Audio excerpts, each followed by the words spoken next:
Chapter 221, 221 The Blue Avenger was like a leaf on the surface of the undulating waves of the Sonia Sea.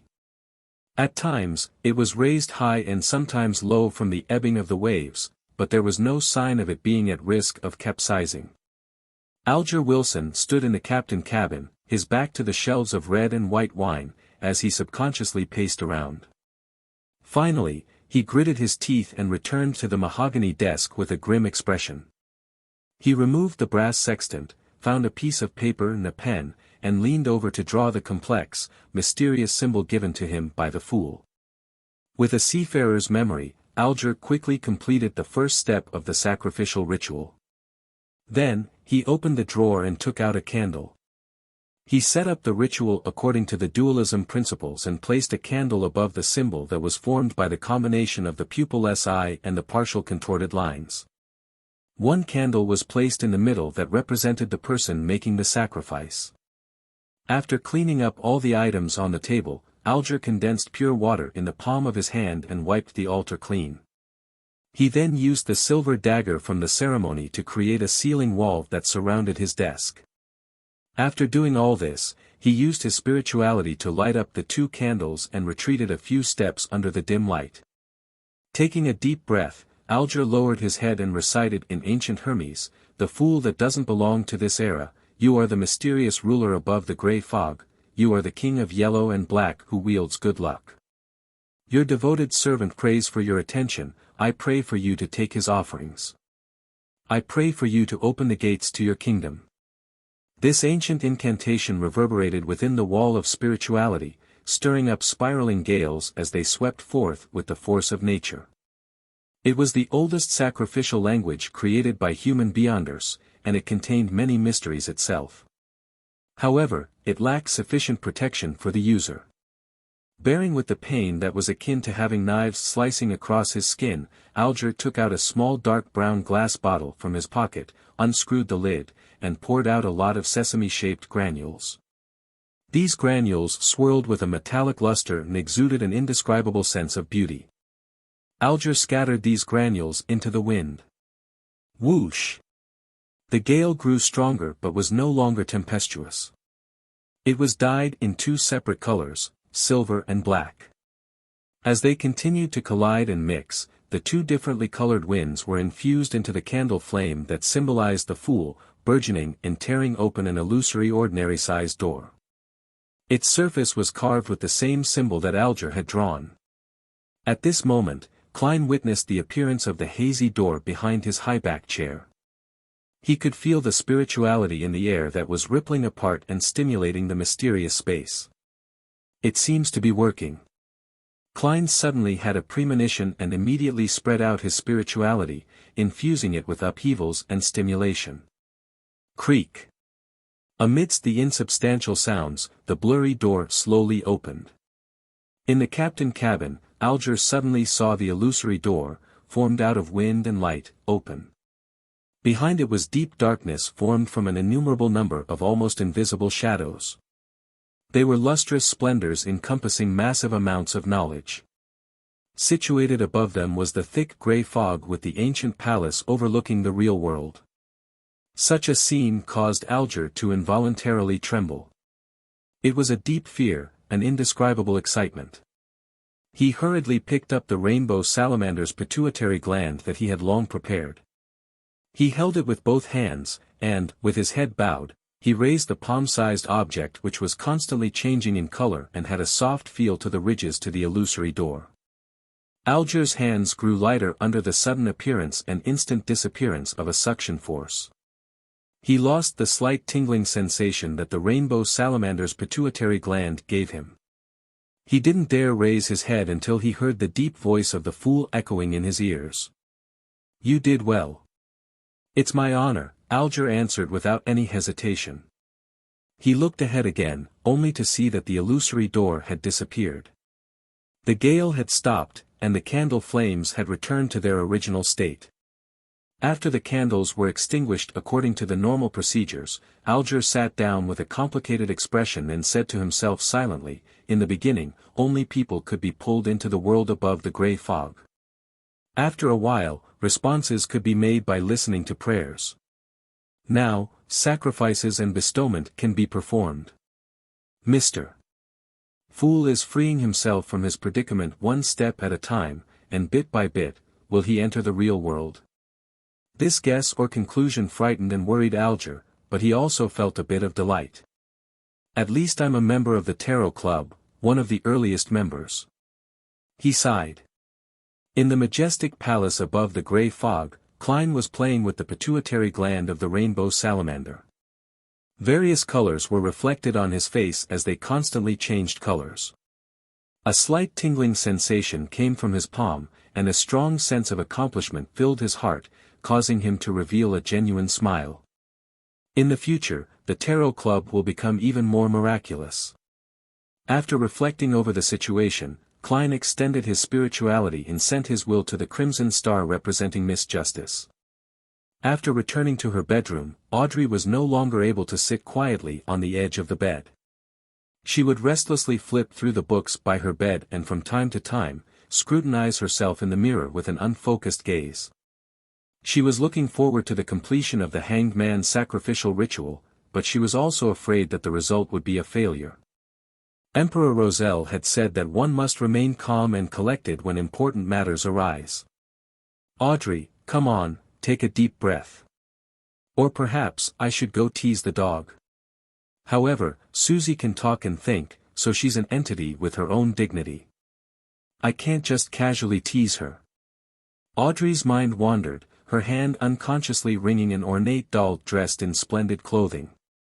After an unknown period of time, a thick grey fog suddenly appeared before her eyes, and in the depths of the fog, there was a lofty chair. Sitting there, the fool said with a smile, Miss Justice, the attempt was successful. Have you prepared the materials that contain spirituality? That's great. As expected of Mr. Fool. Audrey forgot the Hanged Man's role in this matter. She held back her excitement and said, yes, I always have such materials with me. Audrey had been the same even before she joined the Tarot Club, but back then, she didn't know which materials could be considered to contain spirituality. She had merely moved them from the family treasury in accordance with the various essential oil formulas she had gathered. Klein nodded slightly and said, when do you plan on holding the ritual? This is based on the premise that there are no Beyonders around you. Does a Beyonder dog count? Audrey looked at the tightly shut door, feeling a small tug at her conscience. I can do it now. Klein tersely acknowledged. The ritual's process is the same as I described previously. All you need to do is change the prayer to, your devoted servant prays for your attention, I pray for you to open the gates to your kingdom. I pray for you to give me strength. In addition to this, use the dualism method. Audrey thought it over, fighting the urge to nod, and she began preparing for the ritual. When the illusory door opened, and a scene even more illusory than the starry sky appeared, Audrey felt intoxicated in both body and mind. This is the mysterious world I've always been pursuing. This is the kind of feeling I've always wanted. She praised Mr. Fool wholeheartedly. It's faith towards the goddess, but for the fool, it's worship. Audrey silently explained herself in her mind. Soon after, she was stunned to see that there was something on the altar. It was a soft object with lustrous color and was filled with ridges. The rainbow salamander's pituitary gland. Audrey felt a surge of joy in her heart. Her eyes lit up as she had the urge to step forward and grab it. However, her customs of etiquette took hold of her as she sincerely praised Mr. Fool once again.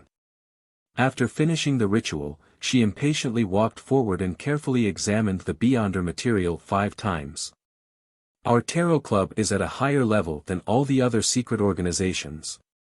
Audrey secretly felt smug. She then glanced warily at the door, as if afraid of Susie's sudden intrusion. She had to redouble her efforts and immediately concoct the potion to complete her advancement. A few minutes later, she held a bottle of liquid that contained constantly changing lusters that could shine to the bottom of everyone's hearts. She confidently drank the telepathist potion and successfully tied through the integration stage with the Beyonder characteristics, achieving an advancement. The view before her seemed to clear up significantly, with a great increase in other aspects. Audrey familiarly used cogitation to restrain the dissipating spirituality. After her sequence stabilized, she smiled and walked briskly to the door, letting in the golden retriever. She saw the obvious suspicion on Susie's face. "You took far longer than usual." Susie didn't hide her thoughts. Audrey sat down on an ottoman and dryly laughed before changing the subject. "Susie, tell me, how should I secretly inform Zion Furs about a particular matter without revealing myself, yet get them interested?" Before she finished her sentence, Audrey had begun to seriously ponder over the mission Mr. Fool had assigned her. Then, she looked at Susie, and Susie looked back at her. The human and dog both fell into deep thought at the same moment. After completing his goal, Klein returned to reality, slept for a little more than an hour before hurrying out the door. He spent £1 to buy a pair of gold-rimmed glasses, wigs, and a variety of mustaches that could be torn off and stuck on with adhesives. They were disguises he would need later. Before dinner, he made a trip to East Borough, the most crowded area and the most unsafe part of the city. He rented a one-bedroom house at the rent of 4 soldi, 3 pence a week. He paid 2 weeks' rent and a deposit, coming up to a total of 17 solis. Only then did Klein complete all his early preparations. East Borough also left a deep impression on him. Most of the streets here were the same as Tingin's Lower Street, but the area that shared the traits was many times larger. The clothes of the residents here were old but decent. Many of them were dressed in shabby clothes with sallow skin and thin frames. It was as though they would turn into beasts at any moment due to their hunger or poverty. Therefore, gangs ran rampant in East Borough. When he got back to Sherwood Borough, Klein felt as if he had entered heaven from hell. For the next 2 days, he experimented with using his spirituality to perform the rituals and create charms. He no longer prayed to the goddess and waited for the effects of his tiny advertisements to bear fruit. On Thursday morning, Klein finally heard the doorbell ring. Chapter 222, 222 Ding. Dong. A rope was being tugged, causing the doorbell and the sound it made to constantly tinkle and send its sound echoing throughout the spacious but relatively empty living room. Klein, who was seated on the sofa reading a newspaper to study the various investment opportunities, stood up. He was wearing a white shirt and a black vest without a bow tie, just like what one would wear at home. "The first job in my career as a detective. But I can't always be at home, waiting for a mission to arrive. Yes. I need to hang a notice on the door, along with a fountain pen, so that clients can write down the time of their next visit and allow me to prepare in advance. However, for a new detective in this profession, without any fame, doing so would basically be the same as not having a next time. Sigh, I can only go through the trouble of performing a divination in the morning to see if I would receive any jobs for the day. And if so, what time so as to make plans. Of course, it's also possible that I would miss out on missions from powerful beyonders. Well, so be it, it might be a good thing after all." He walked to the door, and without looking through the peephole, the image of the visitors outside appeared in his mind. One of them was an old lady in a black plush hat. Her back was slightly hunched, and her face was deeply wrinkled. Her skin was shriveled and sallow, but her dark dress was very formal and neat. Her temples were completely white, but her blue eyes were quite lively. She was looking at the young man beside her, gesturing for him to pull the doorbell again. The young man was in his 20s, with eyes similar to those of the old ladies. In the progressively cold weather, he wore a black double-breasted coat, a half-top hat, and a bow tie like he was about to attend a banquet. It was as if he wouldn't relax his demands of himself at any moment. With the help of a clown's premonition, Klein turned the handle, opened the door, and greeted his visitors with a smile before the bell could ring again. "Good morning, madam, sir. What a wonderful day it is, at least up to this point, for I have already seen the sun for 5 minutes." He spoke of the weather in a slightly exaggerated manner, small talk that had been popular in Backlund for more than a century. Yes, it's always shy and doesn't come out from behind the fog and the dark clouds. The old lady nodded in agreement. By her side, the lad asked, "Are you Detective Sherlock Moriarty?" "Yes, and what may I help you with?" "I'm sorry, please come in. Let's sit down and talk." Klein turned his body to the side, making way for his guests as he pointed to the guest area. "No, there's no need. I don't want to waste any time. My poor Brody is still waiting for me to save it," the old lady said with a rather sharp voice. "It?" Klein noticed the most important pronoun and suddenly had a bad feeling. The very formally dressed young man nodded and said, "Brody is a cat owned by my grandmother, Madame Doris. He went missing last night, and I hope you can help us find him. We live at the end of this street, and I'm willing to pay you 5 solely for it. Of course, if you can prove that you've spent more time and effort than that, I'll make it up to you. Find a cat. The reason why you're entrusting me with this job is simply because of the convenience stemming from how we live on the same street." Klein felt that this wasn't the detective career that he had imagined. "It makes me look like a clown. Well, I can't turn down my first business deal. This is a seer's point of view." He pondered for a few seconds and asked, "Can you describe it in detail?" Granny Doris spoke out before the young man could open his mouth. "Brody is a lovely, lively black cat. It's very healthy, has beautiful green eyes, and loves to eat cooked chicken breast. Goddess, last night, he ran off just like that. No, it must have gotten lost. I've placed lots of chicken breast in its bowl, but it refuses to return to take a look."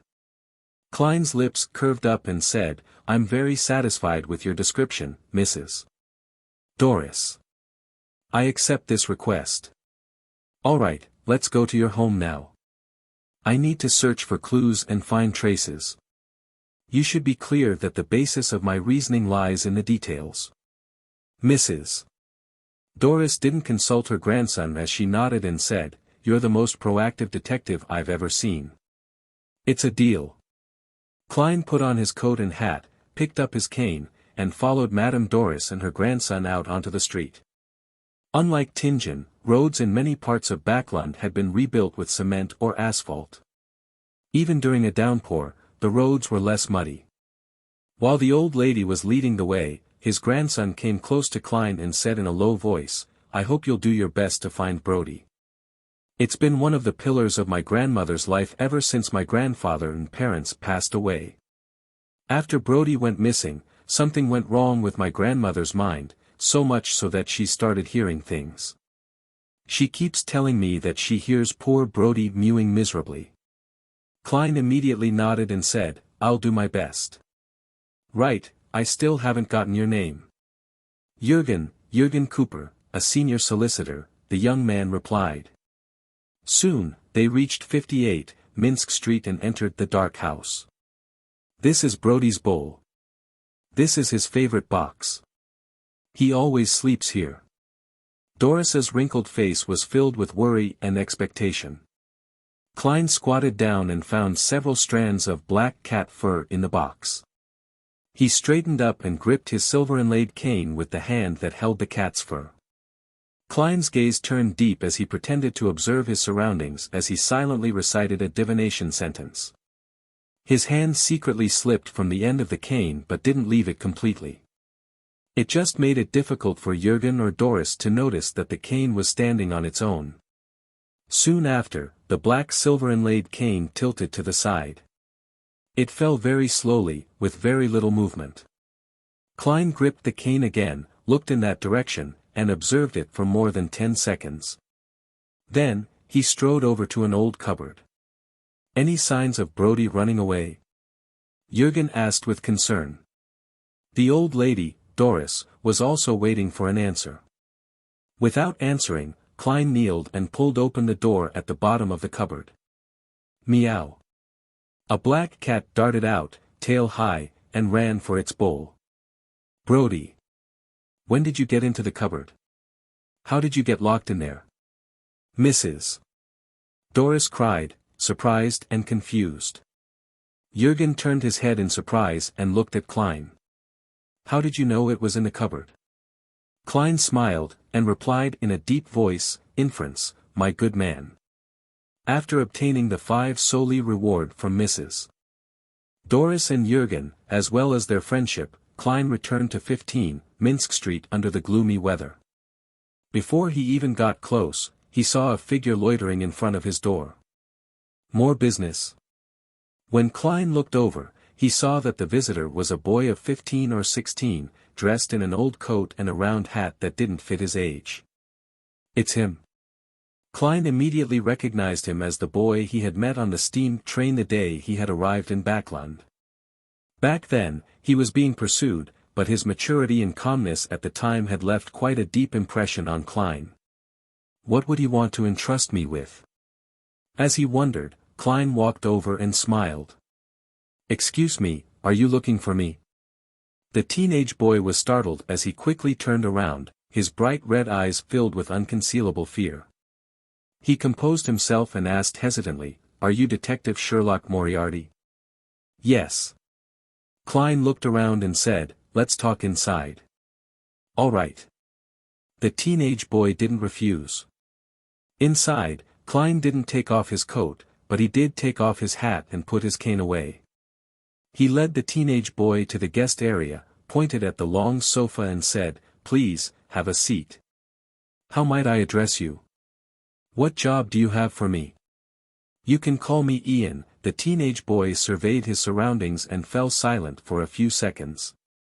I was previously hired by another detective, Mr. Zriel Victor Lee, who helped me gather some news and information. Klein sat down, clasped his hands, and said, does the job have anything to do with your former employer? Yes, Ian nodded solemnly. A few days ago I suddenly found myself being followed by someone with ill intentions, therefore, I thought of a way to lose their tail.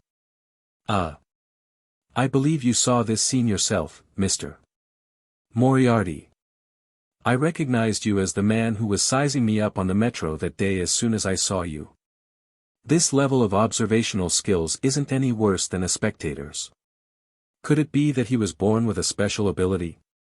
Or is he a beyonder? Klein activated his spirit vision and looked at Ian, but he didn't find anything strange. He nodded and calmly replied, your response left an impression on me. Ian didn't harp on the topic and continued, I suspect that my encounter has something to do with Mr. Zriel, so I went to visit him at his place. I found the place seemingly normal, but there were many hints that indicated that someone had infiltrated and triggered all the tiny mechanisms. I haven't seen Mr. Zriel since that day. I suspect that something has happened to him. I tried to call the police, but his disappearance period has yet to reach the required number of days to make the request. I tried to get help from other detectives that I knew, but all of them turned me down, on the grounds that they had just met Mr. Zriel at a fellow detective's party. That surprised me because I didn't receive any response from Mr. Zriel when I contacted him using the agreed-upon method. I still stood by my judgment and intended to ask for the help of a detective whom Mr. Zriel doesn't know. Well, as such, that meant it would be someone I don't know either. I had no idea who to look for as well. Therefore, I could only search through the newspapers and ended up finding you, Mr. Sherlock Moriarty. Chapter 223 Chapter 223, 3 Matters Translator, Atlas Studios Editor, Atlas Studios Klein asked after listening carefully, so you suspect that the Zriel whom the detective saw was someone in disguise? Holding his brown round hat, Ian replied as if he had already thought about it, it's a possibility, but I think it's too difficult due to the huge risks involved. The party was at night, and it's true that the lights weren't very bright, but most of the people attending are detectives with keen observational skills. Just a wig, beard, or cosmetics can hardly hide from their eyes. Perhaps some beyonder powers can do it. Just like how creeping hunger enables such an ability. There was a little trap in Klein's question. He wished to determine from the teenage boy's answer, the expression on his face, and his body language to determine if he had ever come into contact with Beyonders, or if he knew things about mysticism. The initial answer was no. When Ian saw Detective Moriarty nodding slightly in agreement with his reasoning, he continued, "I believe that the detective saw Mr. Zreal, but he wasn't free. He was in a controlled state in which he couldn't send out distress signals. The reason why he wasn't responding to my attempts to liaison with him is to probably signal to me that he needs help." A reasonable explanation. Klein released his clasped hands and sat back a little, making himself look more relaxed and confident. Ian fell silent for about 10 seconds before he said seriously, "I'd like to entrust you with the task of investigating Mr. Zreal and determine his current condition. All I need is confirmation." Considering that Ian was a semi-professional who had gathered intelligence and information for a detective, Klein had the intention to make his acquaintance. He smiled and said, "Then how much are you going to pay? You should be well aware that this may be very dangerous." Ian looked down at the pocket of his old coat and said after some deliberation, "There are two ways. The first, I can directly give you a payment that's enough to satisfy you. Afterward, regardless of whether the mission is simple or difficult, that will be all unless you suffer a relatively serious injury. Secondly, I could pay you £5 in advance, and when you finish the job, you can add on to the bill depending on the difficulty of the matter. But it's easy to cause a dispute, even if there's a contract." Klein pretended to be in thought and after almost 30 seconds, he said in a low voice, "Why don't we do it this way? You can pay me £5 in advance and help me with 3 things after the mission is completed. Don't worry, they won't be anything difficult. They will be within your capabilities, and it won't make you feel too uncomfortable. This can be agreed upon in the contract." Ian knitted his brows before standing up. He leaned forward and stretched out his right hand. "All right." Klein shook hands with him, pulled out a standard contract that he had prepared, picked up a round fountain pen, added all the details he had discussed, and stamped it with his fingerprint. After signing the contract, he gave the teenage boy, Ian, a stack of white paper and watched him write Detective Zreal's relevant information. After a while, he browsed through the information and casually asked, "How can I contact you if there's an emergency, or if I've confirmed Zreal's condition?" Ian pursed his lips and remained silent for quite a while. Only when Klein looked over did he reply in a somewhat stiff manner, "You don't need to contact me. I will appear at the right time." Without another word, he took out a thick stack of cash from the pocket of his old coat. They seemed to be stacked up in a very neat order, from high face value to low face value. Ian pulled out 3 £1 notes from the bottom, counted 6 5-soldi notes, and finally 10 1-soldi notes. When Klein saw that Ian had neatly arranged the notes, with even the portraits of the former kings facing up without a single mistake, Klein suddenly felt a bit frustrated. This is some late-stage obsessive-compulsive disorder. He silently exhaled and received the payment from Ian. According to his visual estimate, Ian had less than £3 left. He probably had all his savings with him. If I had asked for more, would he bail on me without paying? He doesn't look like the kind of person to do so, but one shouldn't judge a book by its cover. Klein folded the bills at random and stuffed them into his pocket, ignoring the untidiness. As such, he succeeded in seeing Ian's slightly twisted expression. "I'll try to complete the investigation as soon as possible." Klein stood up and held out his hand as a gesture of bidding him farewell. "Thank you for your help." Ian thanked him sincerely because the counteroffer was obviously at discount. Watching the boy who was more mature than his age leave, Klein stroked his chin and silently said to himself, "This matter goes deeper than it seems." Ian didn't mention anything about Zreal's recent investigations or what information he had been instructed to gather. "Forget it. I'll handle as much as the money is worth. All I need to do is confirm Zreal's current condition."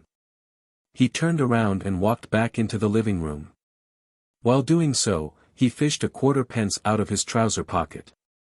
Ping! As the copper coin tumbled in the air, Klein's eyes turned dark as he muttered if there were any Beyonder elements in the case he was handling. Then, he opened his right hand and tried to catch the copper penny. Clang! The coin slipped from his fingertips and fell to the ground, rolling away. This result meant that the divination had failed. From the looks of it, Ian has withheld more things than I thought. The information is so lacking that I can't even obtain a vague divination result. He pursed his lips, took a few steps forward, and bent down to pick up the coin. That night, in the wee hours of the morning, at 138, Rose Street, Backland Bridge. Klein had changed into a cheap light blue workman's outfit. His mouth, chin, and cheeks were covered with a black beard that, at first glance, made him look rough and savage. He wore a dark-colored cap and pressed it so low that it nearly covered his eyes. Such caps originated from the Intis Republic hunters. There were certain differences from the traditional deer hunting caps the Lone Kingdom hunters wore. However, such caps had become popular among the lower-class populace of Backland. Hiding in the shadows of an Intis parasol tree by the side of the road, Klein studied the house across the street with the aid of the elegant gas lamps. It was Zriel's home. The detective was from Southville.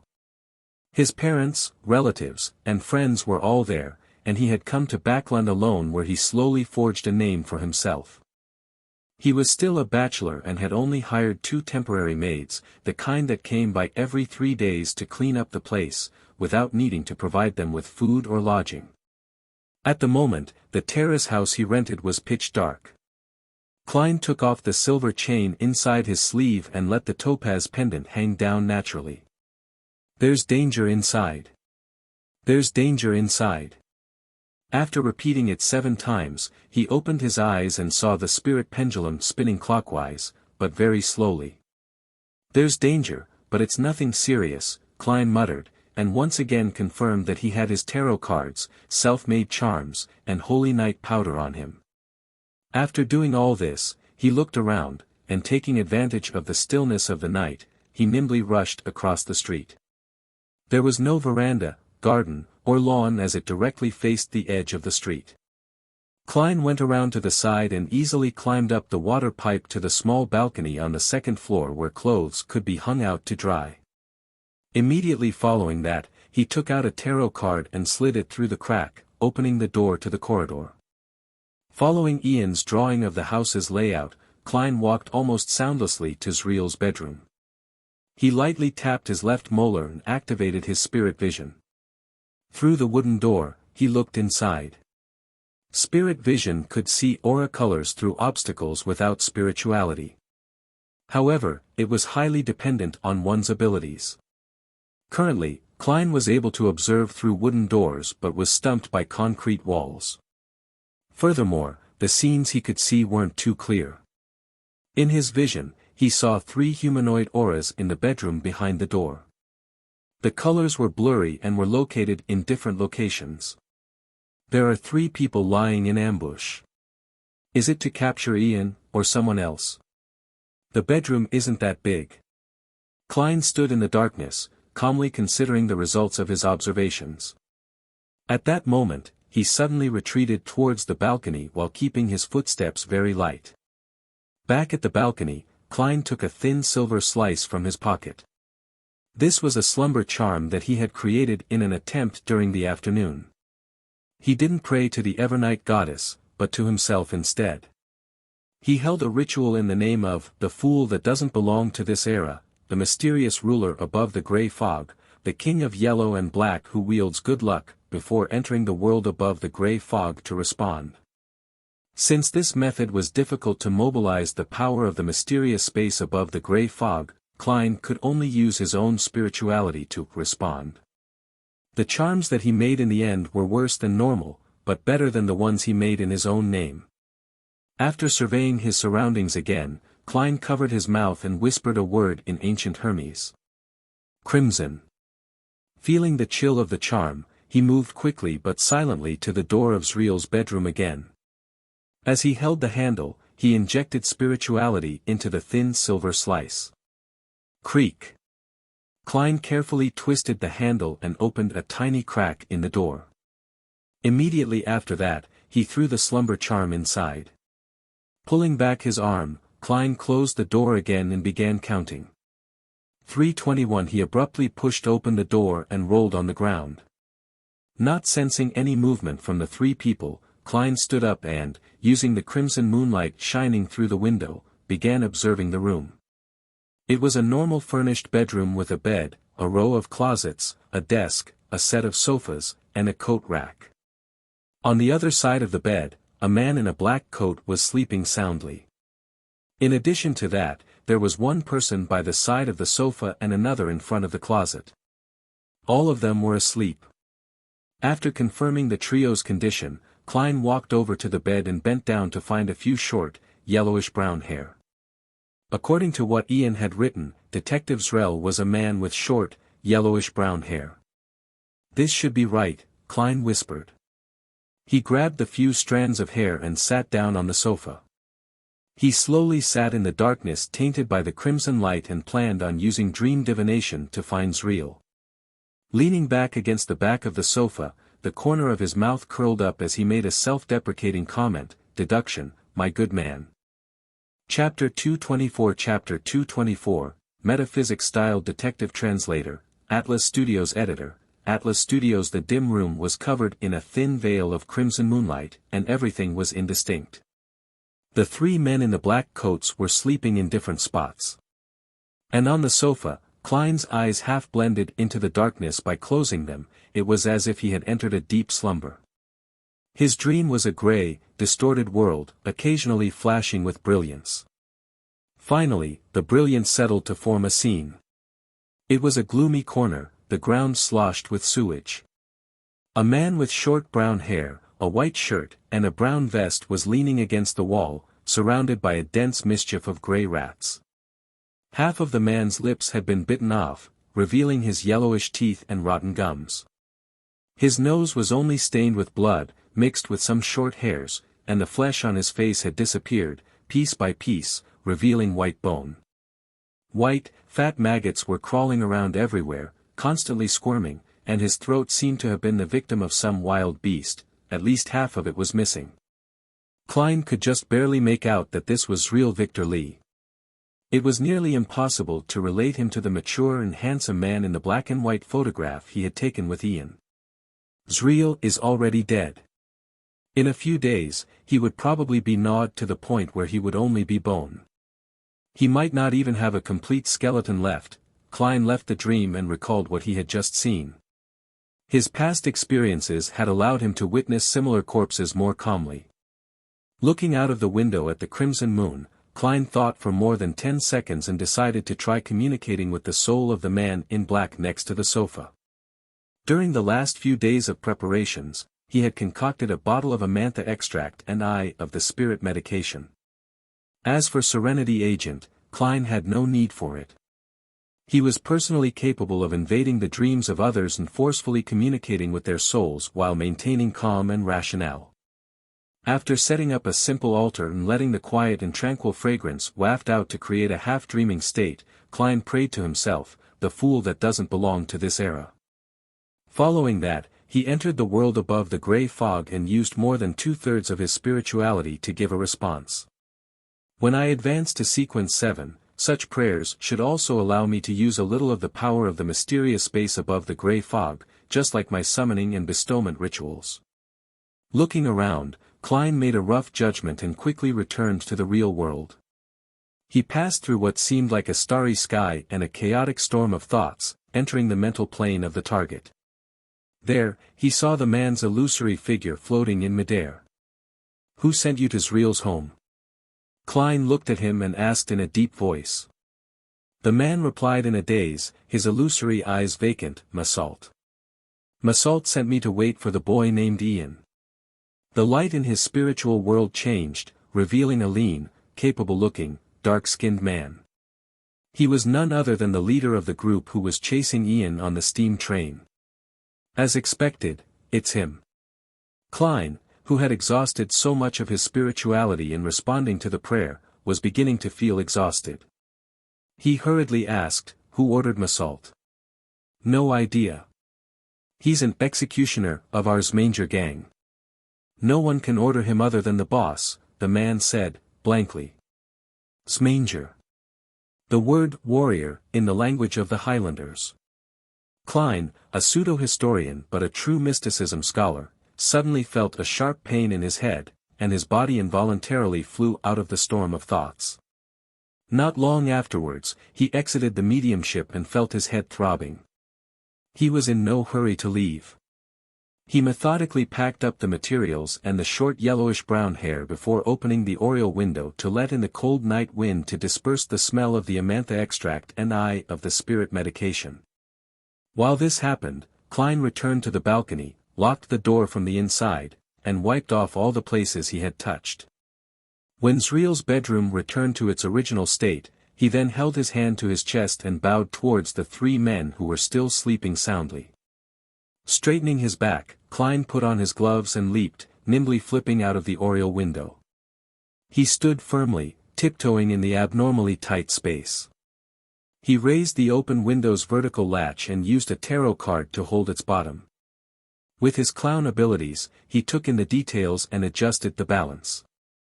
After a few seconds, Klein slowly pulled back the tarot card, and the vertical latch suddenly stopped in place and didn't fall further. Whoosh!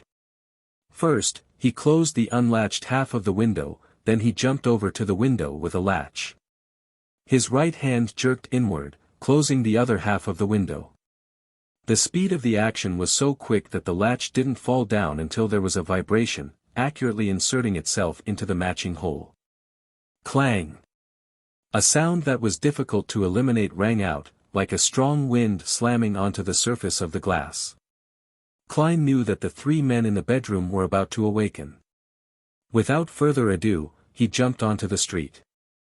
For the current him, the height from the second floor wouldn't pose any danger. It was just that he couldn't maintain his silence when he landed, so he didn't make any obvious noises. Klein quickly left the vicinity, as well as Rose Street, but he didn't directly take a rental carriage back to Sherwood Borough's Minsk Street. He turned a few corners and headed to the neighboring East Borough. It was a cold night, and the wind sent a biting chill right into his bones. Klein shivered and decided that he would need an additional sweater for his future missions. He decided to buy charcoal on one of the following days and let the fireplace carry out its role. After an unknown period of time, he entered Backlund's East Borough despite not having a map. He had completely relied on instinct. There were only a few gas lamps to be seen in the distance, and if it wasn't for the fact that the dark clouds hadn't covered the crimson moon, Klein believed that many parts of the road would be pitch black. As he was walking, he suddenly saw pairs of eyes appear in the deep darkness in front of him. They came stooping from a distance. They sauntered over from a vague distance away, in silence. Living corpses. Klein came to a sudden halt. He reached out for his requiem charm and tarot cards, and he quickly activated his spirit vision. He saw the unhealthy and weak-colored auras and saw the faces of the numerous figures. These were all living people, normal living people with numbed expressions, vacant eyes, and weak movements. There were both men and women. It's almost midnight, why are they still walking on the streets? Confused, Klein warily leaned to one side, passing the group on the sidewalk, but soon, he came across a second wave, a third wave, all of them had the same pain amidst numbness. He frowned slightly, and just as he was about to move forward to inquire, he suddenly heard a shout ahead. Get up! All of you get up! You sons of bitches! The streets and parks aren't for people like you to sleep in. Klein was startled, then the corresponding term, poor law, popped up in his mind, and he understood what was going on. He had experienced the same thing himself. Phew. Klein exhaled, picked up the pace, and headed for his one-bedroom house on Black Palm Street in the East Borough. There, he slept for 2 hours. After recovering some of his spirituality, he went out again and broke a withered branch to serve as a dowsing rod. The location of Zriel's corpse. The location of Zriel's corpse. After repeated divinations, Klein walked for a long time with the help of the short yellowish-brown hair until he arrived at a corner of East Borough where there was a sewer entrance. 12 years ago, after the Great Plague, the Lone Kingdom gradually built up an advanced sewer system in the capital and, in one fell swoop, surpassed Roselle's heritage of the Intis Republic.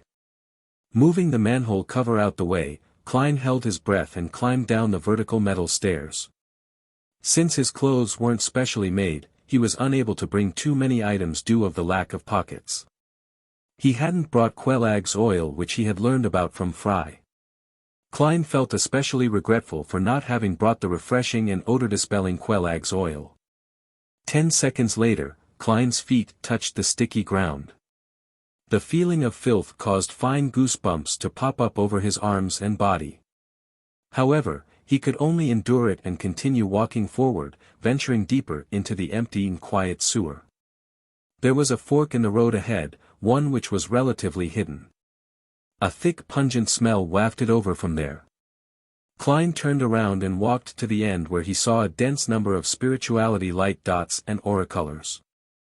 Without needing to use a candle, he activated his spirit vision and directly saw that in the dark corner, there was a rotten corpse that had been bitten to pieces. This was the exact same scene he had seen in the dream divination. Squeak! The densely packed gray rats scampered in every direction, but there were also some who stayed where they were, unwilling to leave and part with their food. After confirming that it was real, Klein hesitated for a moment before quickly setting up a mediumship ritual. If there's nothing wrong with Ian's description, and Zriel died only a few days ago, I should be able to get some rough information by channeling his spirit, he thought confidently. Whoosh! As the wind swirled and the wall of spirituality was set up, all the rats fled, and Klein proceeded with his ritual as he had done before. The cause of Zriel's death. The cause of Zriel's death. As he recited the words, Klein's eyes turned black. His pupils and the whites of his eyes disappeared. He quickly used cogitation to enter a dream. However, nothing appeared in that misty, illusory world. Klein opened his eyes, frowning slightly as he made his judgment. The channeling failed, someone has dealt with Zriel's spirit, a Beyonder was involved in this.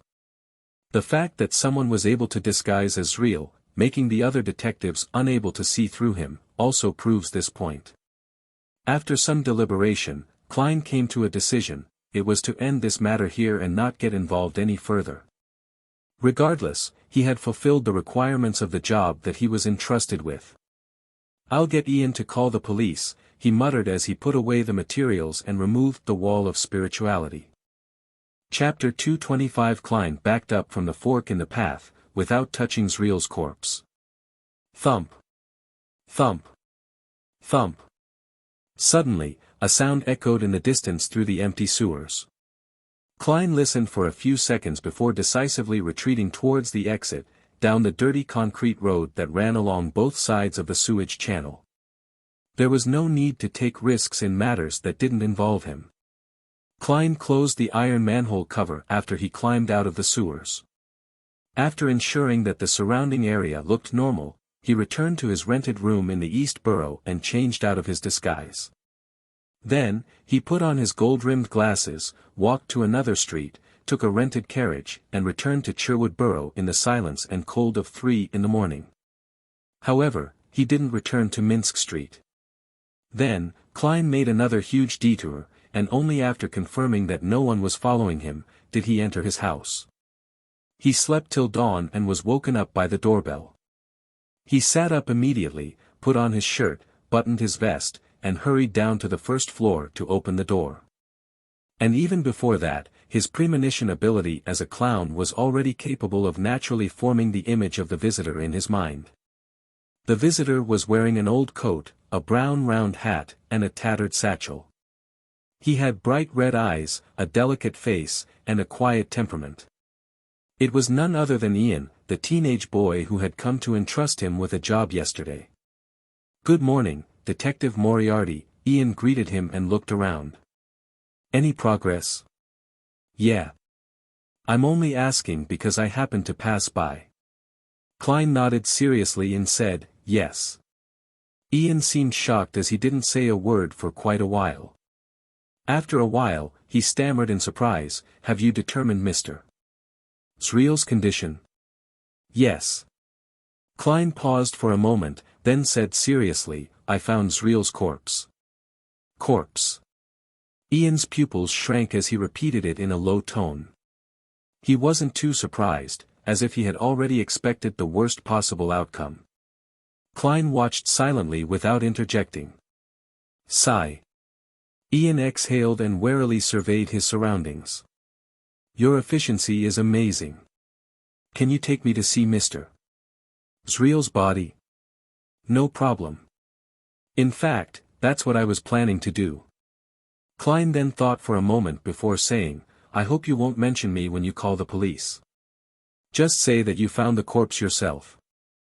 I believe you know how to make up a reason. Ian wasn't surprised, he knew that not every detective liked to deal with the police.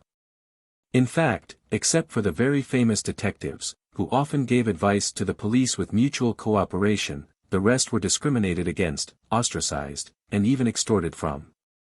This was the current situation of the Lone Kingdom. Alright, Ian readily agreed. Considering that they were entering the sewers, Klein changed into a set of clothes worn by the common working class, put on a deer hunting cap, and took a lantern with him. Both of them took the public carriage to the East Borough. They walked for half an hour to reach the remote sewer entrance under the watchful gazes filled with numbness and malicious intent. How did you find it? Ian asked, half surprised and half curious, as he watched Klein lift the manhole cover and climb down. Klein focused on the area beneath him and answered casually, skillful training which includes many techniques in reasoning, investigation, tracking, and interrogation. Ian followed him into the sewers. He nodded without looking disgusted. You seem to have received very professional training. Klein didn't answer him directly. He held the already lit lantern and led Ian to the fork in the path where they arrived at the gloomy corner. He narrowed his eyes as he approached. More of Zreal's body was missing now when compared to the previous night. He was missing an arm and half of his ribs. That's not something a rat can do. Klein muttered to himself and didn't inform Ian of this. With the help of the lantern's light, Ian was able to clearly see the corpse's appearance. He squatted down suddenly, vomited, and gradually vomited yellow-green bile. Klein took out the Quelaag's oil he prepared, unscrewed the cap, and bent over to place the mouth close to Ian's nose. Ian's eyes lit up, and he calmed down. Nearly 20 seconds later, he weakly whispered, "Thank you." He stood up slowly and examined the mutilated corpse a few more times. I can confirm that this is Detective Zreal. My condolences, Klein replied out of politeness. I suggest you call the police. Okay. Ian nodded indiscernibly as he followed Klein back to the surface. At that moment, Klein clapped his hands. This is the end of my mission. As for what should be done after this, that is up to you. Ian fell silent for a few seconds. I still owe you 3 matters. You can tell me now. Actually, I can only think of one at the moment, Klein answered frankly. I want to know where I can get a gun and bullets, without needing a full-class weapon permit. Ian spoke, almost without thinking, go to Braveheart's bar at Iron Gate Street in the Backland Bridge district. Find Kaspers Kalinin. Tell him Old Geezer introduced you. Alright, let's talk about the other 2 matters in the future. I have a feeling that we'll meet again.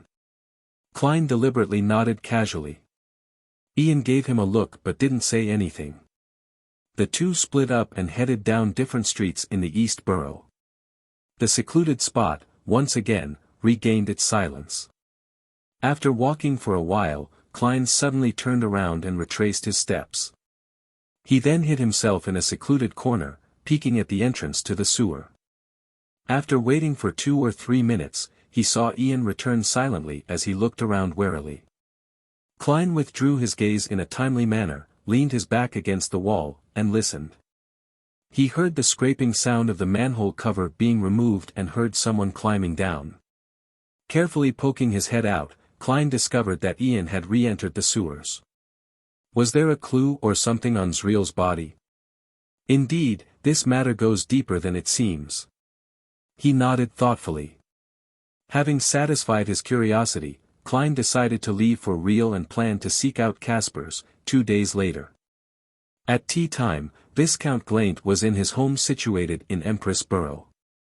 The door to the study was tightly shut, separating the 4 people inside from the participating guests in the salon outside. Zio, Furs, this is the reward the 2 of you deserve. Dressed in a pale yellow lace dress, Audrey pushed a bulging envelope across the desk to the 2 ladies sitting opposite her. Zio wanted to say something polite, but her hand had reached for the envelope faster than her mouth. Feeling the weight of the money, she could only say sincerely, "Miss Audrey, thank you for your generosity. Your honesty makes you look even more beautiful." As she spoke, she untied the thin string around the envelope and saw the bills inside. It was uniform gray paper money with black stripes.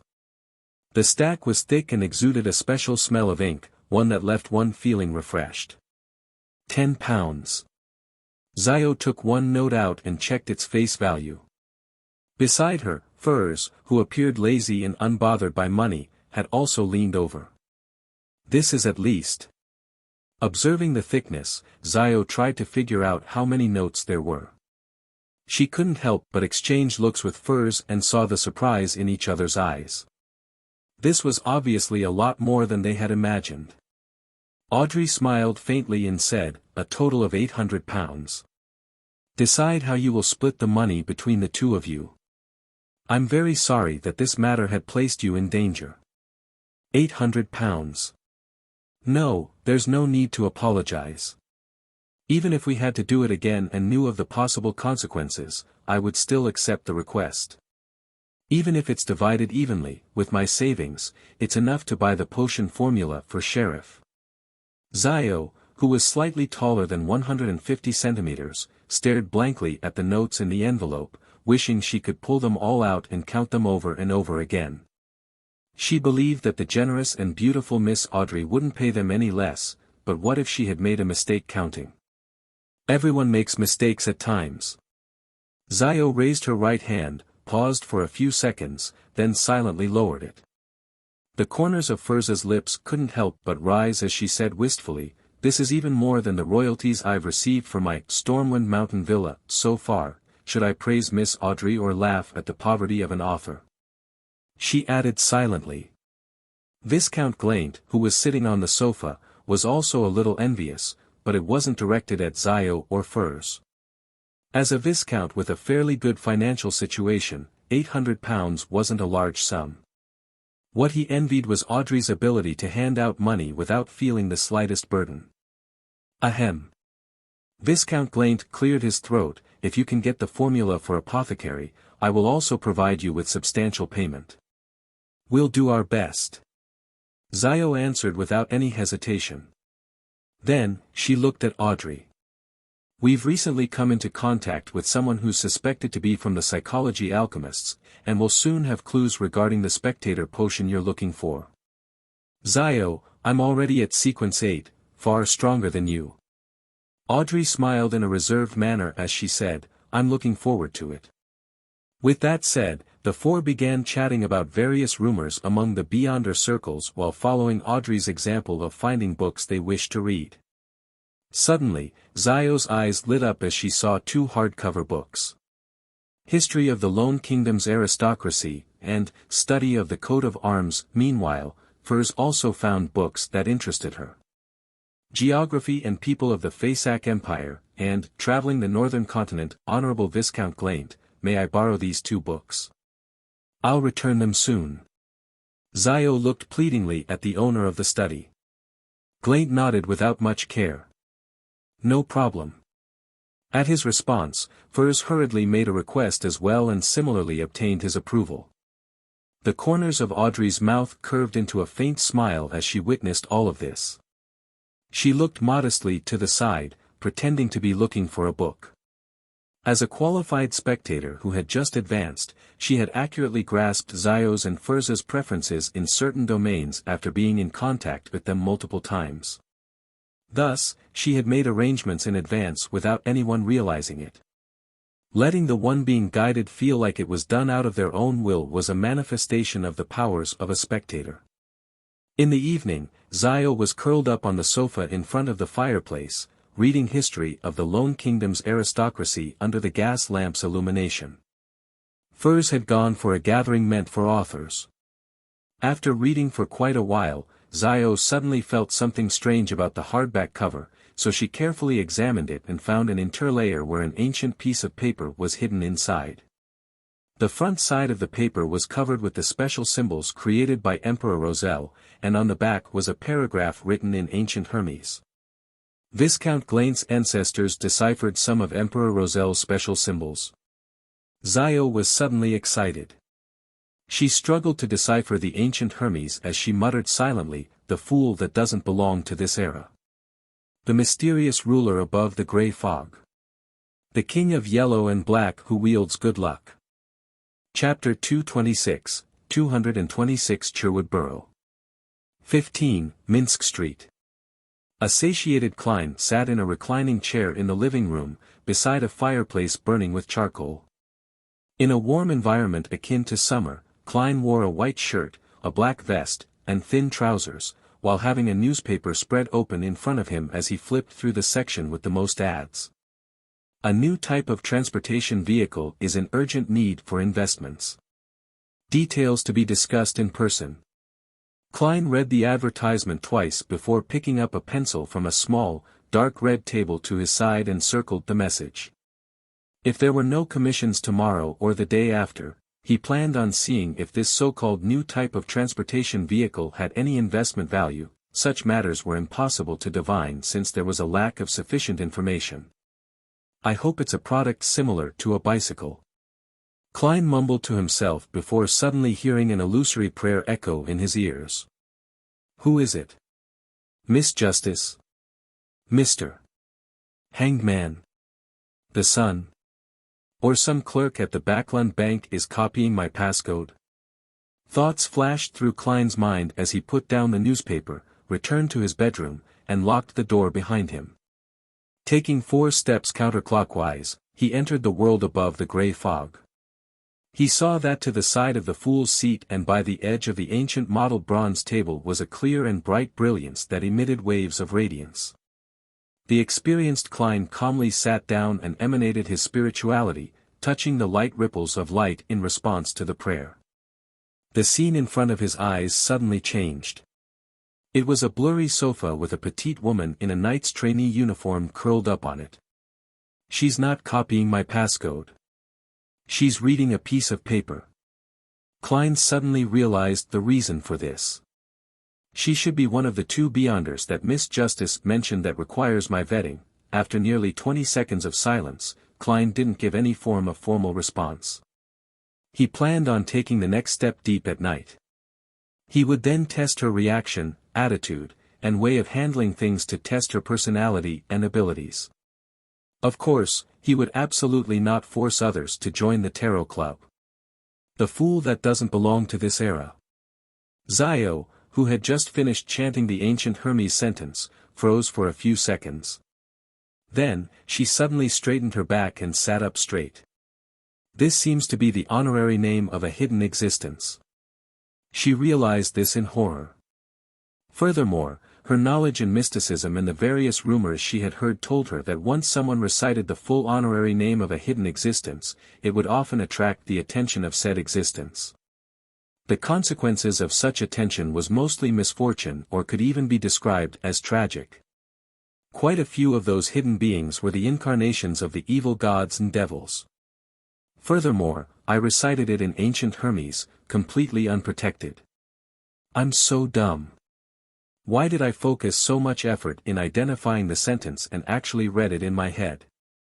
Zio looked around in horror, terrified that an indescribable monster would suddenly appear in her house. The sofa, tea table, cupboard, dining table, chairs, oil painting, and other items were all reflected in her eyes, without any changes. After nearly a minute of heightened vigilance, Zio relaxed a little and comforted herself. Don't worry, don't be afraid. I just said the honorable name and didn't follow up with a prayer. This is an incomplete ceremony, so it shouldn't attract any attention. Moreover, there's a good chance that the name might have been translated by the owner of the paper based on the special symbols left behind by Emperor Roselle. It might not be correct. But I heard that if the evil gods and devils generate interest, they would still provide a response even if the ceremony is incomplete. I'm so stupid, really. As she thought over the matter, Xiao's face scrunched up into a grimace. She felt that she had made a grave mistake.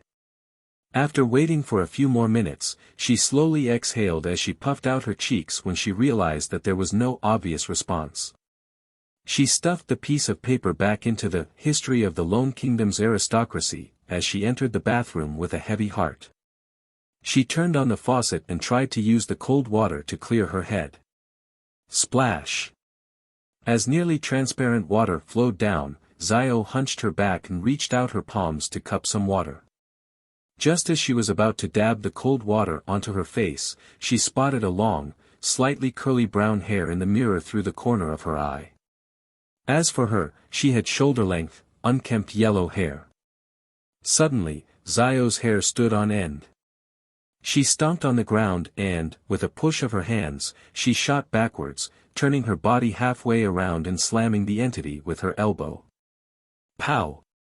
She leaned against a warm body, causing the other party to let out a familiar scream before falling to the ground. Xiao stopped any subsequent actions and looked at her good friend who was hugging her stomach in pain, tears in her eyes. The corner of her mouth twitched without her realizing it as she said, "Furs, when did you get back?" Furs didn't reply immediately. It took her quite a while to get over the pain. As she slowly stood up, using the wall as a support, she grumbled, "I just got back."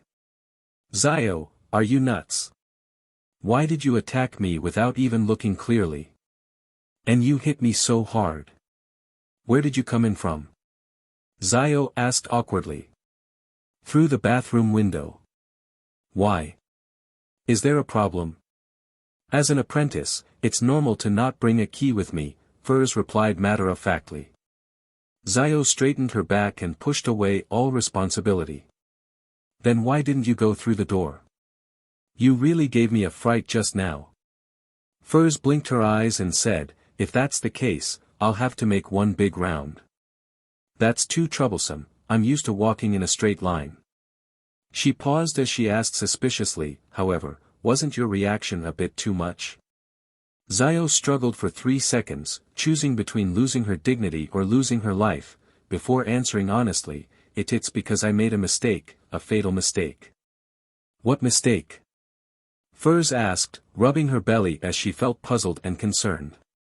Xiao hurriedly recounted the whole story of how she had discovered the interlayer in the book's cover and found an old piece of paper in it. Then, she had accidentally recited the suspected incantation in ancient Hermes silently. What she had recited seemed to contain the honorable name of some hidden existence. "You. Where's your brain? It should be fine. The ceremony wasn't complete, and who knows if it's real or fake." Furs looked around, and for some baffling reason, she felt a chill. She followed Xiao back to the living room and saw the yellowed sheet of paper, as well as Roselle's special symbols, and the sentence that was written in ancient Hermes. After a quick glance, Furs, the professional researcher in mysticism, nodded and said, "It's not any of the evil gods, devils, and secret existences that I know of. It should be fine. Furthermore, nothing has happened up till now. That means that everything should be fine." Seeing Xiao relax, she thought of the pain in her stomach, so she deliberately added maliciously, "Of course, if something were to really happen, there's no way we can rescue ourselves with our meager abilities." Xiao's face paled as she blurted out, "Furs, let's sleep together tonight." "Forget it, I'll just sleep on my own." Furs pricked up her brows and chuckled, "All right. In fact, you don't have to worry about it. Think about it, I hear strange murmurs whenever there's a full moon, but I don't see any signs me going mad or losing control. Well, we should study the other 3 books. If there's the same piece of paper and the same incantation, it means that it's very likely to be a prank from Viscount Glaint."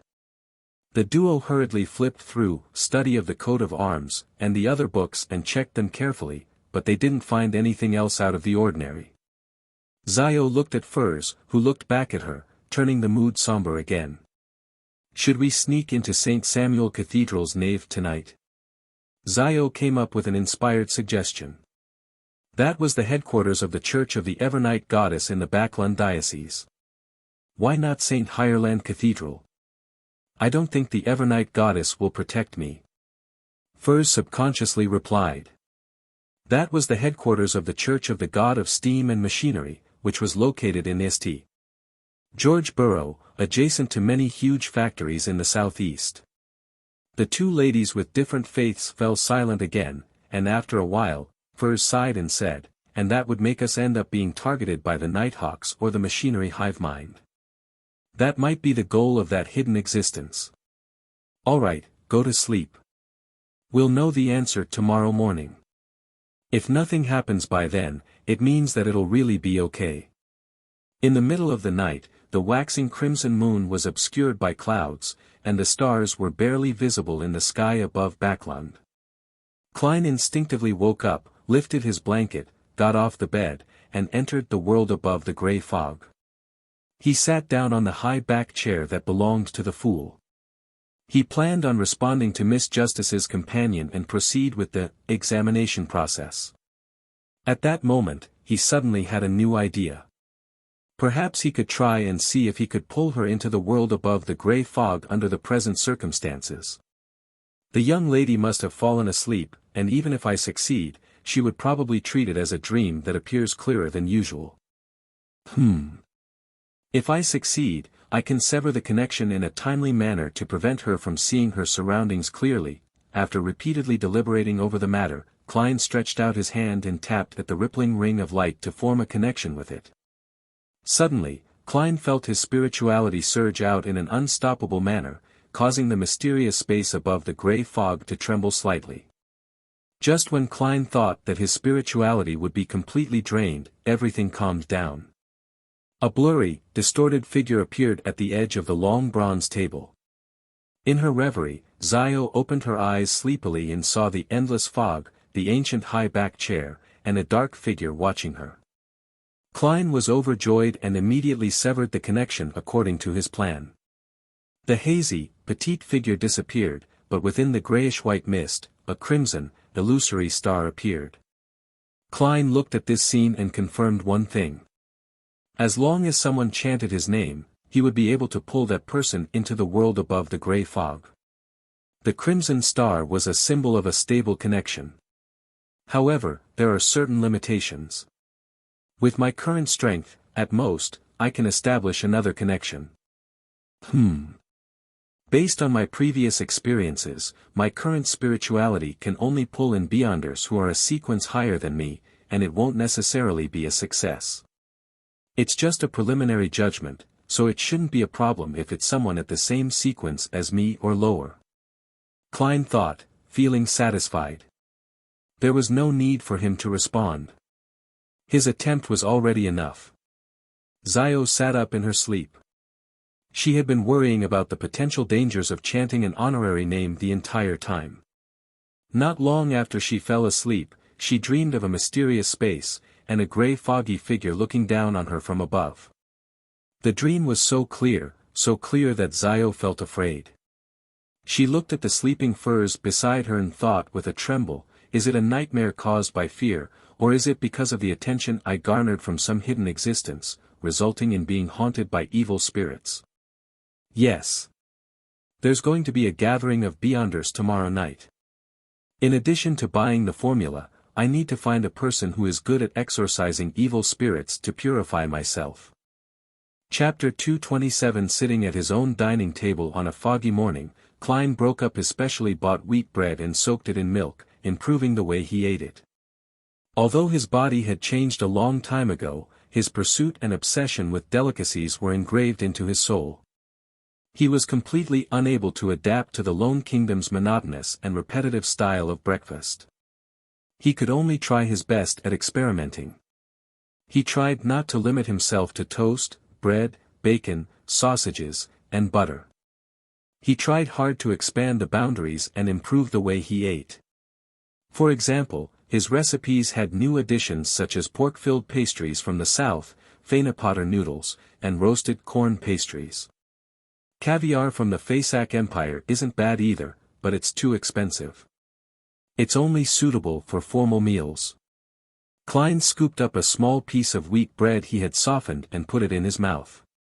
Just by chewing it a little, he could feel the intertwining flavors of milk with the fragrance of wheat. The aftertaste of the bread was even sweeter. After breakfast, Klein put down his cutlery, but he was in no hurry to tidy up the table. He picked up the newspapers, and began to read. "I'll do a divination in a while. If there's nothing else to do, I'll pay Mr. Leopard a visit at St. George Burroughs' 3rd Street and see if his new transportation vehicle is worth investing in. Backlund is really big. Every borough is almost the size of Tianjin City. The East Borough is especially ridiculous. It's at least twice as large. The easiest and most economical way to travel is to walk, followed by the steam metro, before walking again. It's just quite a waste of time." Klein's mind wandered aimlessly. Backlund's public horse carriage system was rather similar to Tianjin's. The price was about the same, but the only problem was that most of them were confined to a single borough. If one wanted to go from Sherwood to St. George, a few transfers were needed and that would naturally raise the price. Such a situation made the prospects for a new transportation vehicle very alluring. Knock. Knock. Knock. At that moment, knocks on the door sounded.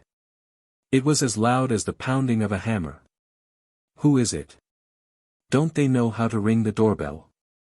He muttered a few words, straightened his collar, walked to the door, and pulled it open. In front of him was a familiar face. It was the Highlander man who had chased Ian at the steam metro.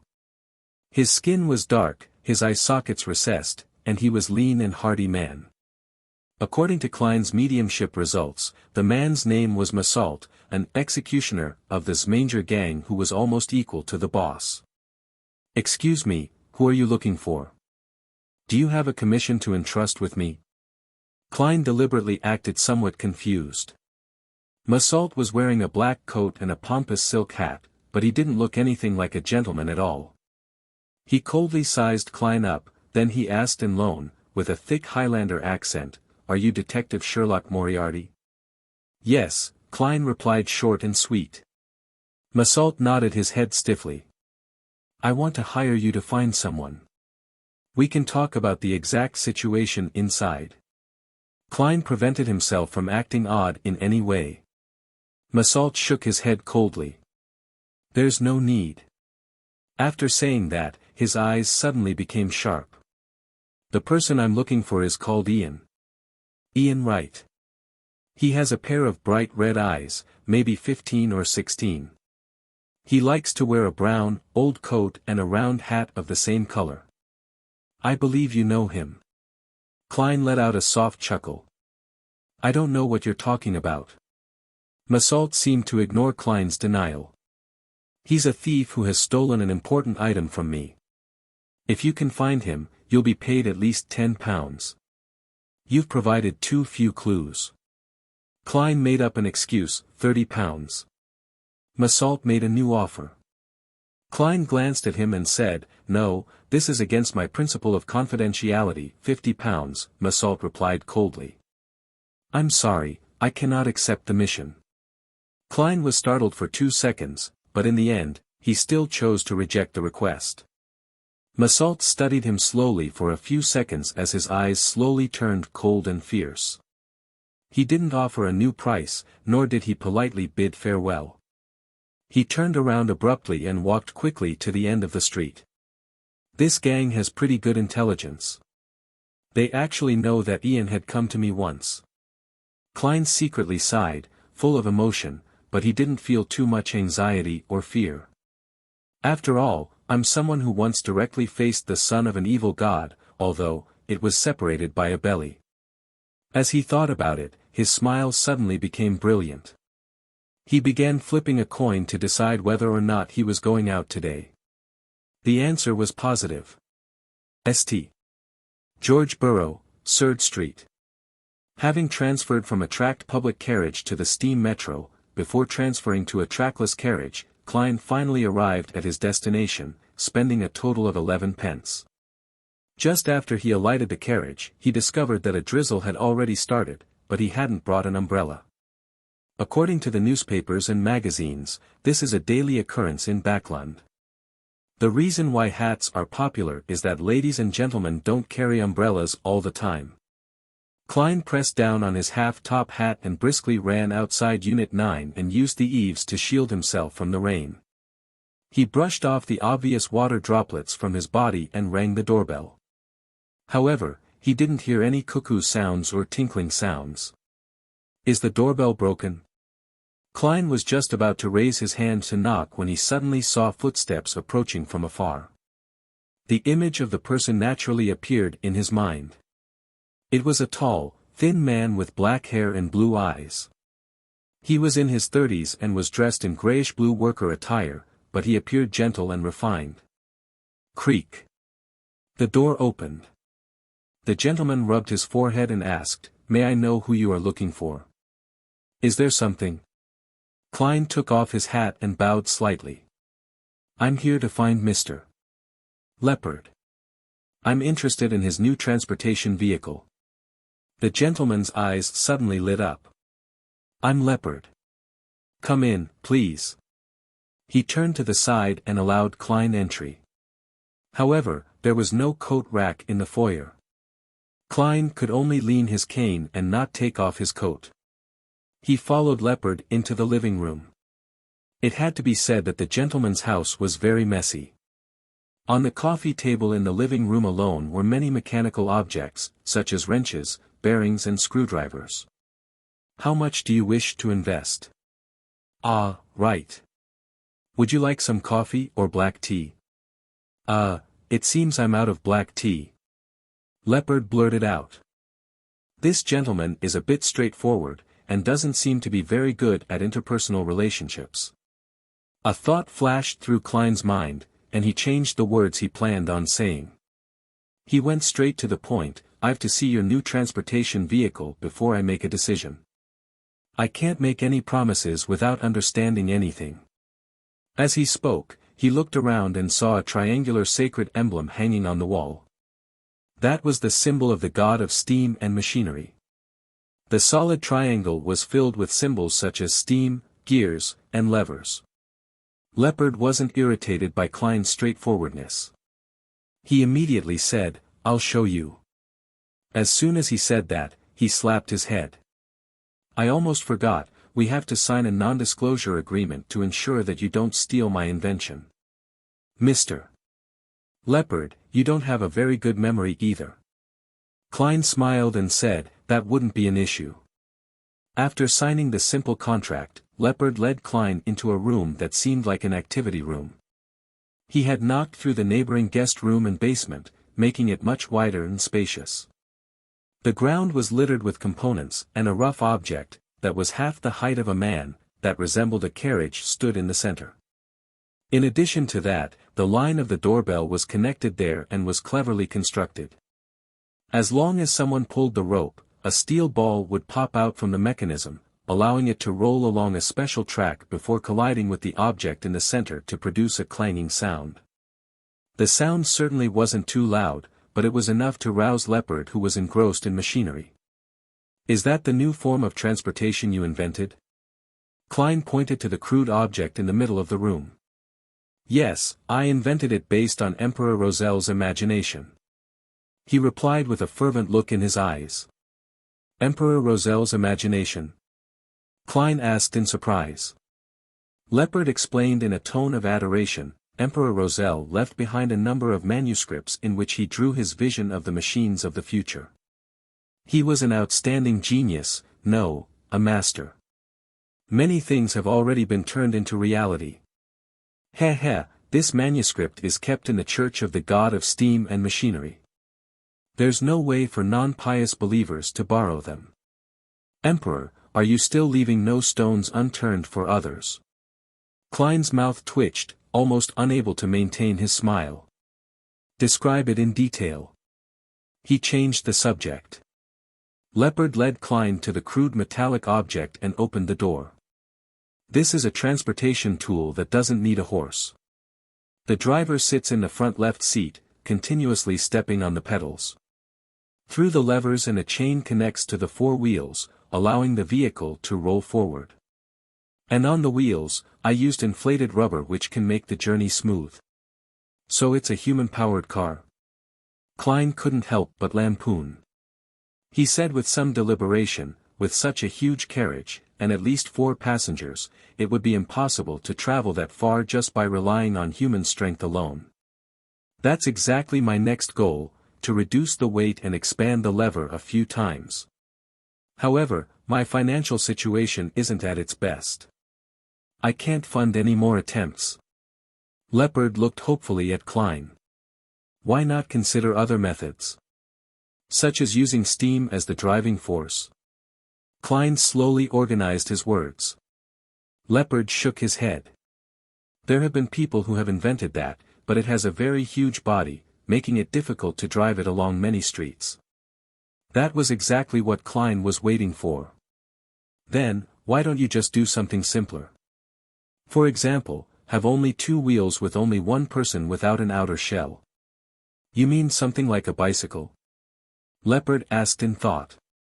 Roselle's manuscript has that. Klein nodded heavily. Yes.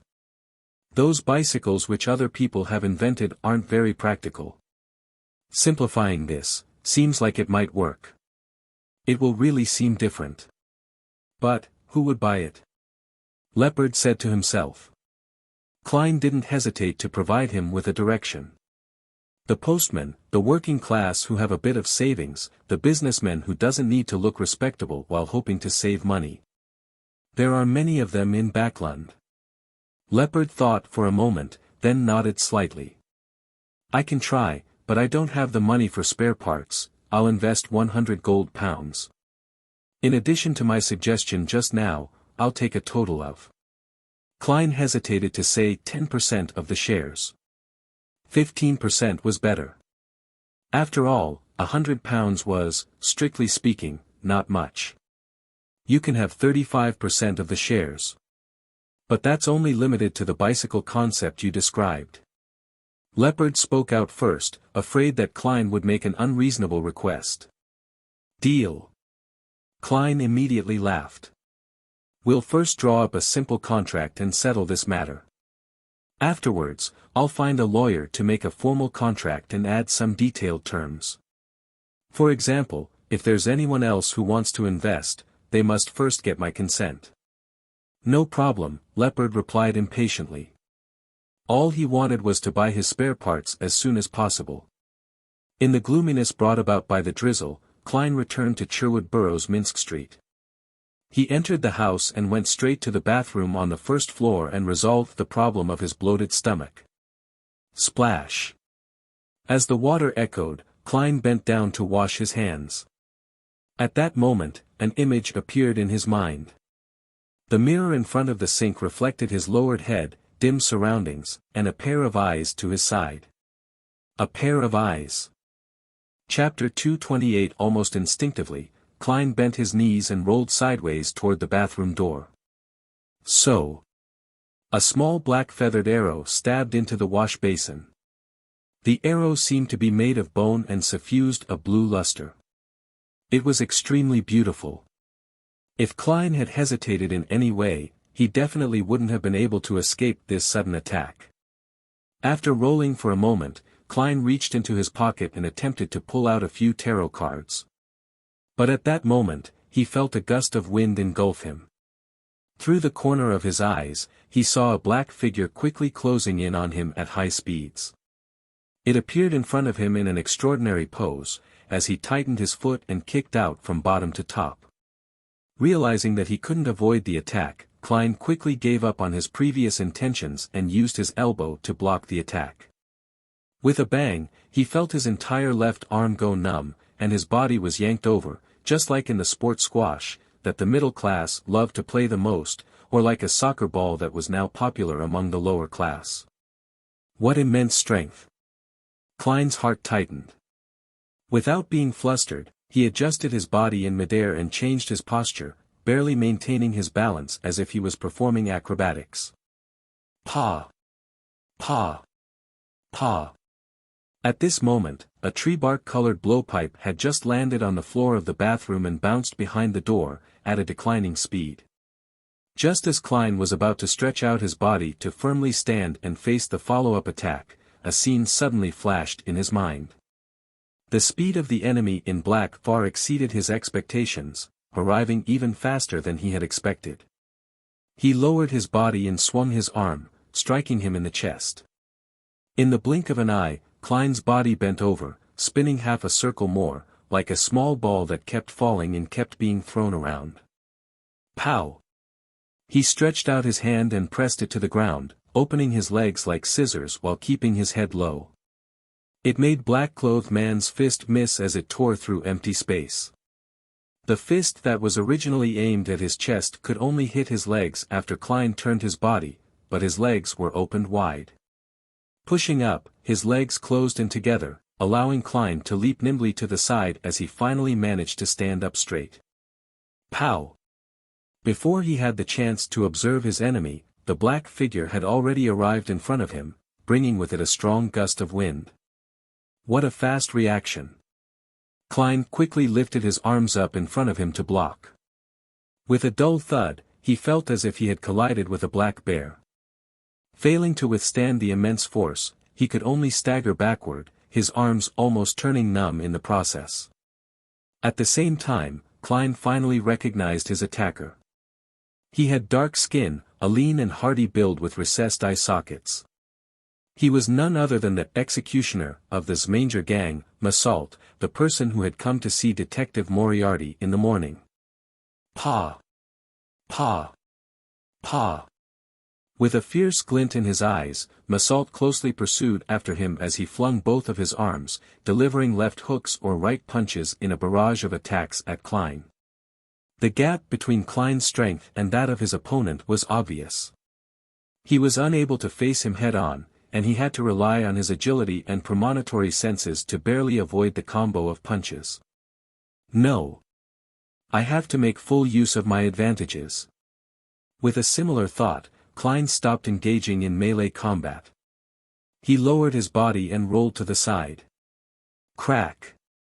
A chair was torn apart by Massault's kick. Klein supported his body with one hand as he exerted strength in his waist and continued rolling in a bid to seek a chance to use his tarot cards and self-made charms. Tap! Tap! Tap!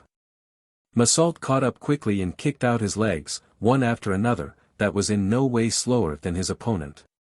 He was like a giant bear with the gift of agility and had zero weaknesses. He made it so that the rolling Klein was only capable of focusing on dodging and defending, without giving him the chance to draw his cards or use his charms. Gotcha! Bam! Bam! A chair was broken, the table overturned, the coat rack toppled, and Klein had circled most of the way around, but his situation was turning dire. I can't go on like this. He kept dodging, rolling and tumbling, seeking every opportunity to turn the situation around. Suddenly, an idea came to him when he spotted the coffee table in the living room through the corner of his eyes. Bam! Klein defended a blow with one arm as jumped back towards the living room while enduring the pain. At this moment, Massault's leg muscles bulged suddenly like they were inflated with air. Boom! He stepped on the ground so hard that it seemed to shake, and he jumped up and shot at Klein like a bullet, with one of his legs aimed at him. Klein barely managed to hold on for a moment before being sent flying again, crashing through the coffee table with a clang, sending the ceramic tea set flying towards the cupboard, scattering the round fountain pens, the contract template, and the various newspapers on the floor. Seeing that the detective in the black double-breasted coat was weakened from the impact and momentarily unable to stand up or roll, a fierce glint flashed in Massault's eyes. He slid forward, pushing his knee out amidst the shattering sounds of the porcelain. Klein's eyes turned dark as he watched this scene. He was already holding a contract template in his hands. He had fled to the coffee table in the living room, ignoring the warnings his premonition was giving him, solely to pick up a contract template or newspaper. When he saw Massault's knee coming at him, Klein's wrist shook. At that moment, a scene appeared in his mind once again, a scene with Massault's neck twisted backward. So. Klein slightly pressed his wrist, shaking out the contract template in his hand. So. The contract was like a dart made of fine steel as it shot at Massault's throat. At that moment, the distance between the two of them was less than a meter. Moreover, as Massault closed in, the distance between them was decreasing. A white item was reflected in Massault's eyes as he instinctively tried to jump back to dodge it. Oof! The contract stabbed right through Massault's throat, penetrating his windpipe. Blood with patches of bubbling blood gushed out as Massault fell in front of Klein, his knees heavily hitting the ground. Huff! Huff! Huff! He pulled out the bloodied contract template and clutched his throat. However, he was unable to stop the blood from flowing out of his wound, and his eyes gradually became unfocused. In the end, his body twitched a few times, and he stopped moving. Klein took a moment to recover before he had the strength to turn around and stand up. He had a few tarot cards between his fingers, on guard against possible counterattacks and other enemies. After activating his spirit vision and confirming that his assailant was dead, Klein looked around and didn't see any other auras. Only then did he relax a little. He noticed that two of the chairs were broken, the coffee table was smashed up in several spots, and porcelain was strewn all over the floor. The entire living room, dining room, and foyer were in a mess. Lowering his head, he saw that the sleeves of his suit had been damaged and that the outer layer of the cloth had been stained with a great deal of dust. Suddenly, Klein said softly in a self-deprecating manner, "There's no way to claim reimbursement for this, duh. Ha ha ha. Ha ha ha." He laughed as if he had encountered something that could amuse him for the rest of his life. He laughed so hard that his body bent forward and backward, to the point where only his laughter reverberated in the entire house. A few seconds later, Klein stopped smiling and walked to the corpse with a heavy expression. He wanted to make the dead speak. Being familiar with the mediumship ritual and answering his own prayers, Klein took a whiff of the refreshing fragrance and used the technique of dream divination to whisper, the mastermind who sent Massault on this mission. Soon, his eyes turned black as he entered a dream and saw a gray blur. Suddenly, the gray and blurry world and lit figures changed, forming numerous scenes and images before him. In front of Massault was a middle-aged man without a hat. His white shirt had a complicated, layered, petal-shaped collar and cuffs, which made him look very magnificent. Matched with a tight black vest and skinny trousers, he looked gaudy and exaggerated. This middle-aged man had brown hair and blue eyes, a thin face with a stubble. He was a very good-looking gentleman. He looked at Massault and said in a deep voice, "No matter what you do, make sure you find Ian Wright alive. If he's dead, bring him to me within an hour, preferably within 15 minutes. Yes, Mr. Ambassador." Massault didn't hide his unruliness but still kept his head lowered. The scene shattered, and Klein frowned. "Mr. Ambassador. This matter actually involves other countries. Judging by the style of the shirt, the ambassador is most likely the ambassador of the Intis Republic to Backland. Ian is only a teenage boy, that gentleman is able to channel spirits, or at least he has someone around him who can do so." Klein thought for a moment, then constructed another sentence for the dream divination. The reason for finding Ian Wright. In the grayish blurry dream, Klein once again saw the middle-aged gentleman from before. He stared at Massault and said in a low voice, "You don't need to know why. Just heed my instructions. I gave you the potion and money to become the person in power behind this Manger gang, not for you to raise questions, but for you to do things. Yes. You only need to know that Ian Wright might be involved in an item of great importance. As the scene faded away, Klein once again exited the dream. An item of great importance. I really can't tell, Ian. What could it be? Potion. So Massault is actually a Beyonder. It's no wonder that his combat skills were so powerful and terrifying. He should be a Beyonder adept in this field.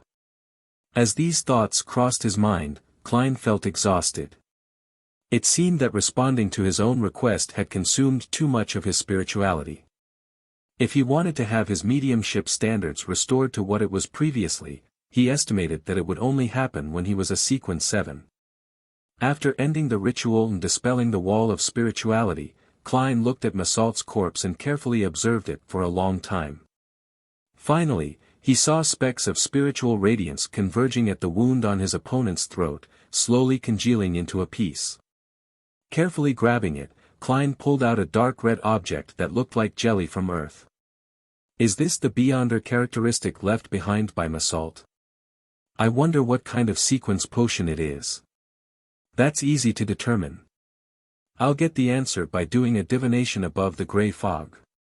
Theoretically speaking, the Beyonder characteristic of low-sequence Beyonders will be able to imbue a person with the corresponding powers, even without the supplementary ingredients. However, one can easily lose control and go insane on the spot after consuming it. Nearly all the supplementary ingredients for low-sequence potions lack spirituality.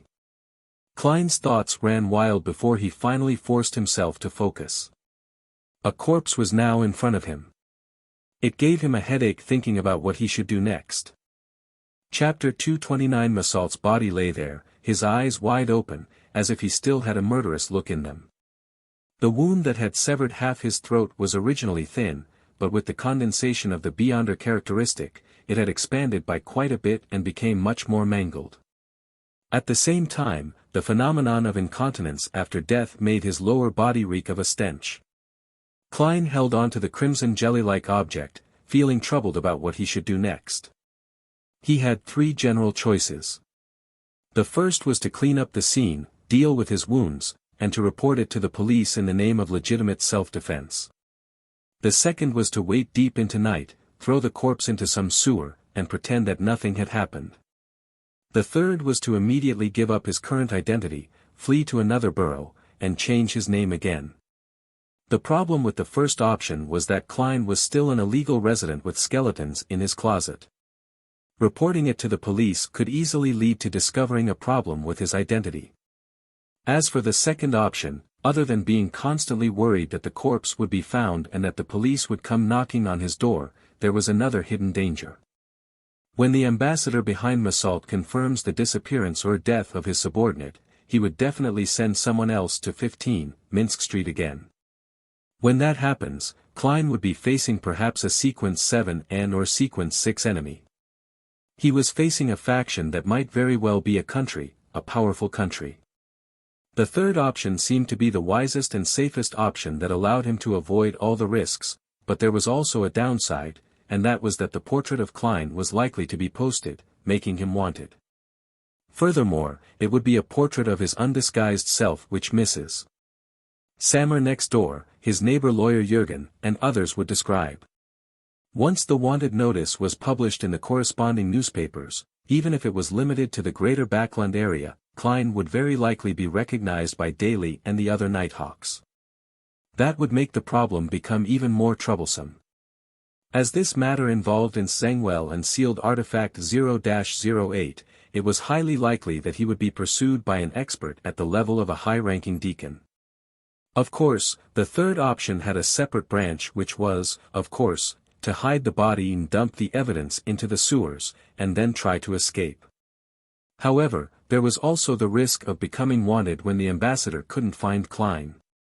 He could order the members of the Zmanger gang to call the police and use the official forces of Backland to search, and if he could track Klein down, that would be the same as the second option. After thinking about it, Klein quickly came to a decision: divination. Of course, he was inclined towards a particular option already, the lesser of two evils. The first option was relatively less risky, and it allowed him to take the initiative to a certain extent. Through exposure, he could attract the attention of the official factions and suppress the ambassador's subsequent actions from being too maniacal. He took out a piece of paper and wrote a divination statement.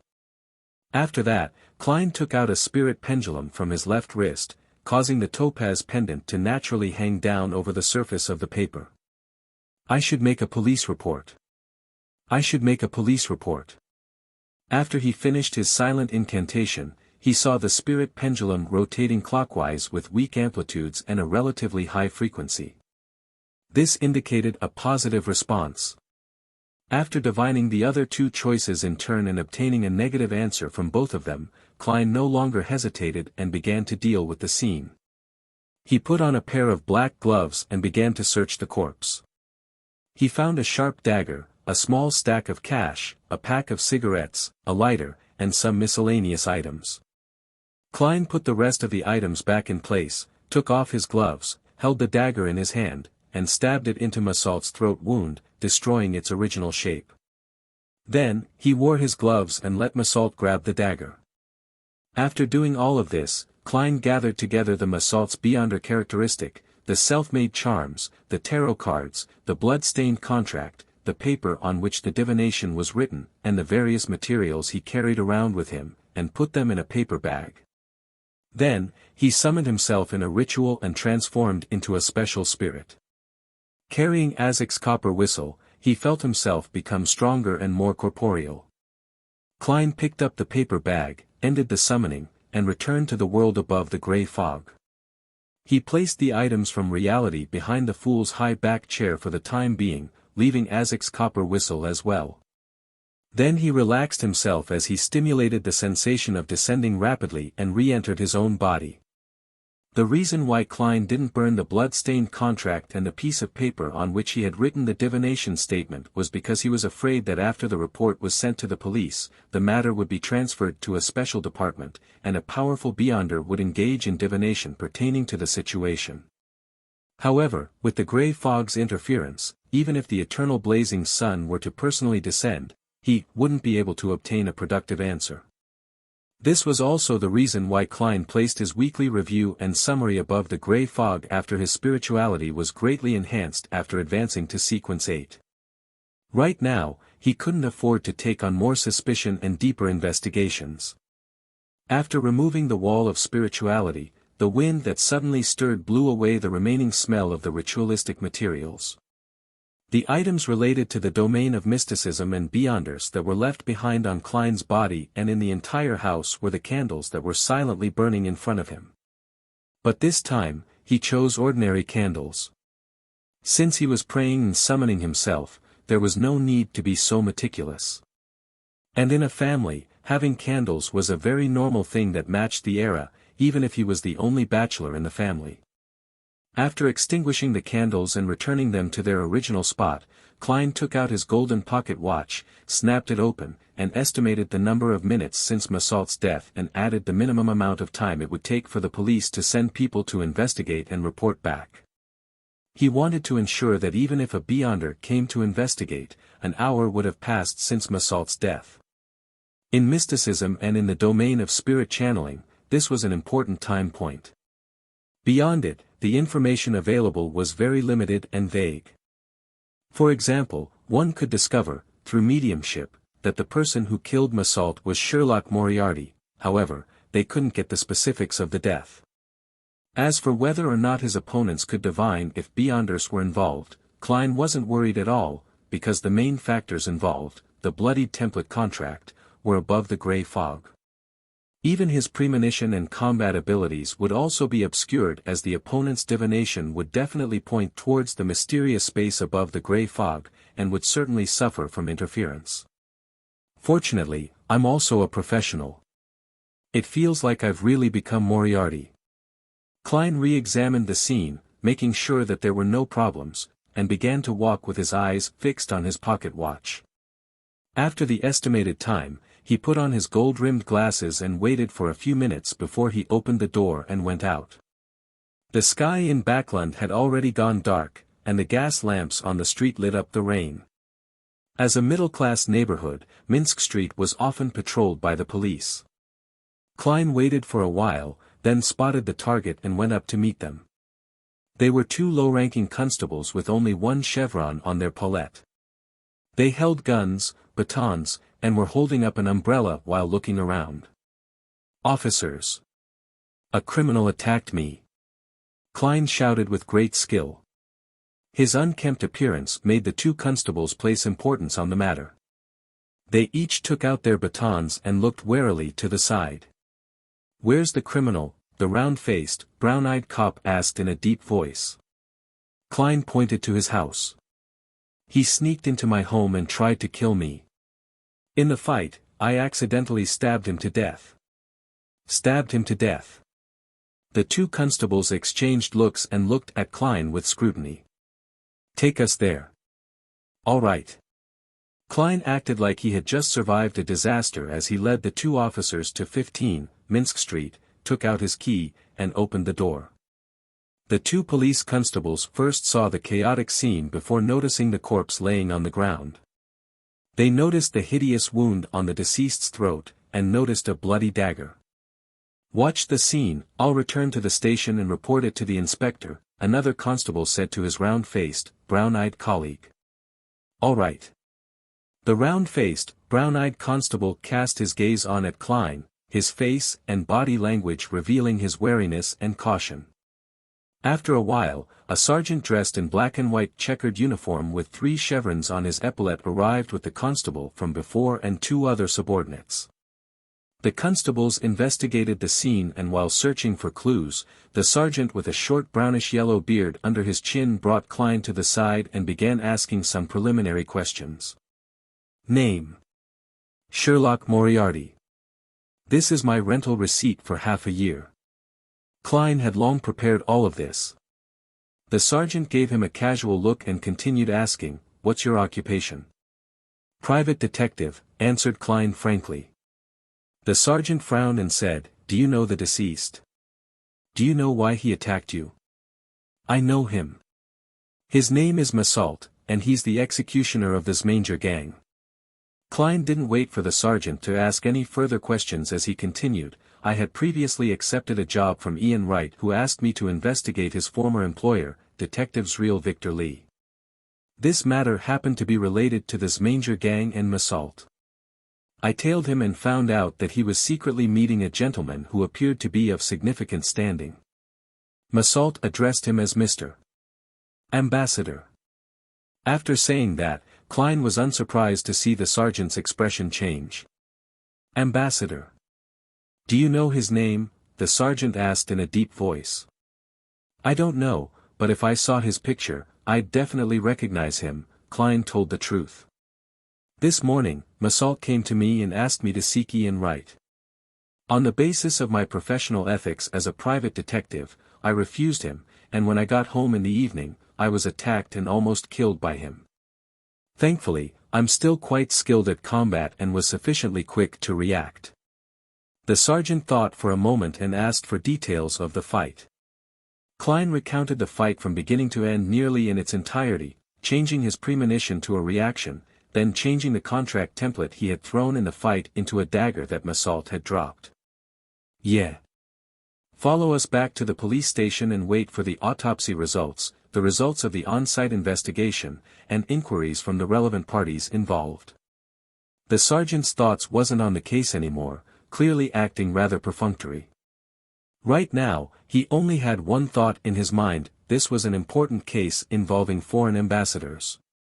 He had to report it immediately. In his daze, he suddenly thought of a question and quickly added, "What's your faith?" "God of steam and machinery," Klein replied without hesitation. The Backlund headquarters of the Church of the Lord of Storms was in the Sherwood borough, so cases involving Beyonders were often referred to them, with one exception: the people involved were not believers of the Lord of Storms. In order to not encounter the Nighthawks, Klein had no choice but to let the goddess down. Chapter 230, 230 Empress Borough. In an unremarkable house. Zio and Furs took a seat at random and examined the writing on the blackboard. Like always, Mr. A was sitting quietly, alone on the sofa at the front in his hooded robe, looking down at the crowd from a high vantage point. Sequence 8 Sheriff Potion Formula. 450 pounds. Zio silently read the familiar content as she inwardly let out a sigh of relief. The situation she feared the most was the lack of a seller when she had finally amassed the money with great difficulty. I received 400 pounds from the split, plus my original savings of 150 pounds, that's enough. However, I definitely need a huge sum of money for the main ingredient. Alright, maybe I can change circles and see if there are any Beyonders who are interested in this formula. Zio suddenly felt invigorated, and she realized that she had found a way to make a fortune. Frankly speaking, there was no way she would leak the formula if she wasn't in desperate need for money to buy the materials to concoct the potion. On the one hand, most people always hoped that there were fewer Beyonders in their own sequences, and on the other hand, the price of the corresponding ingredients would be raised significantly if there were many competitors who bid up the prices of the ingredients.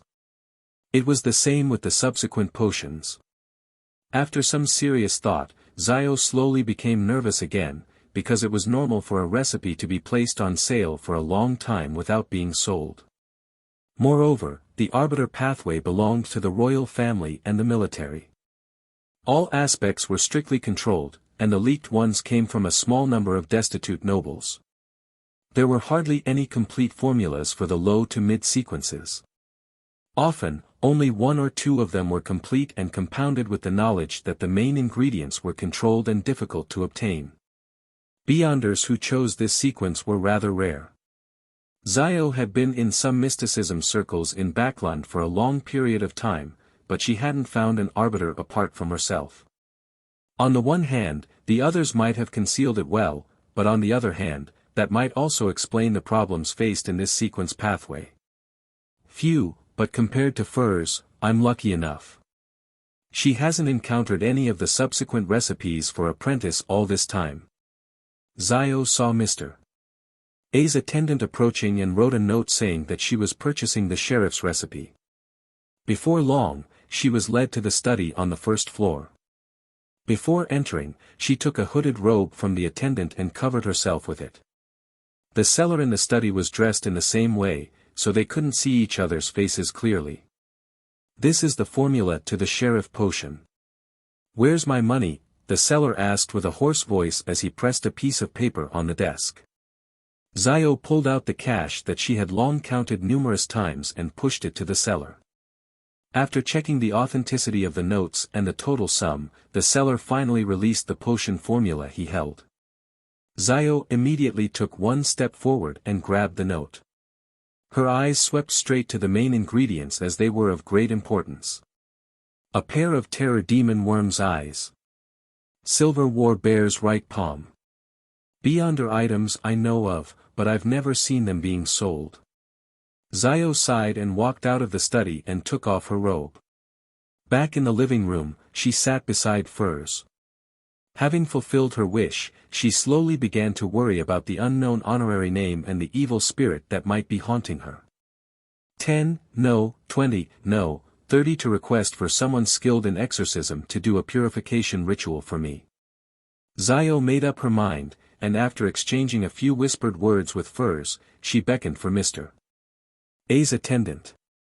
After the end of the free communication break, she saw her request appear as an additional entry on the blackboard.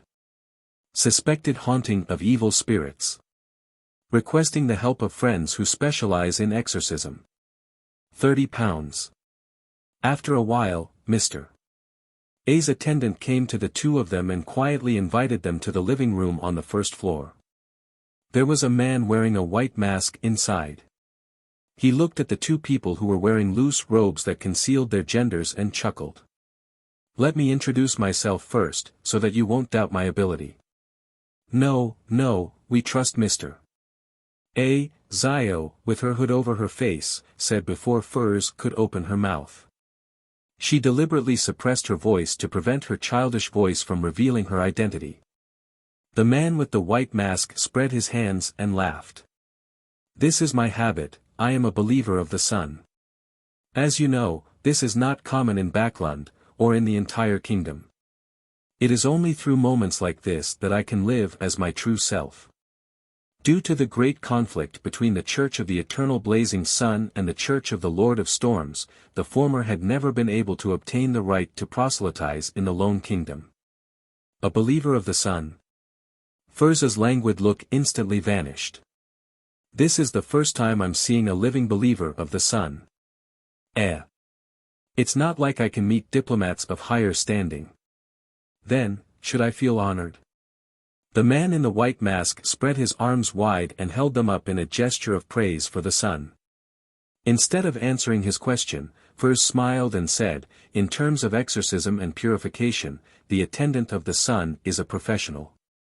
Our hearts are at rest, so we can begin.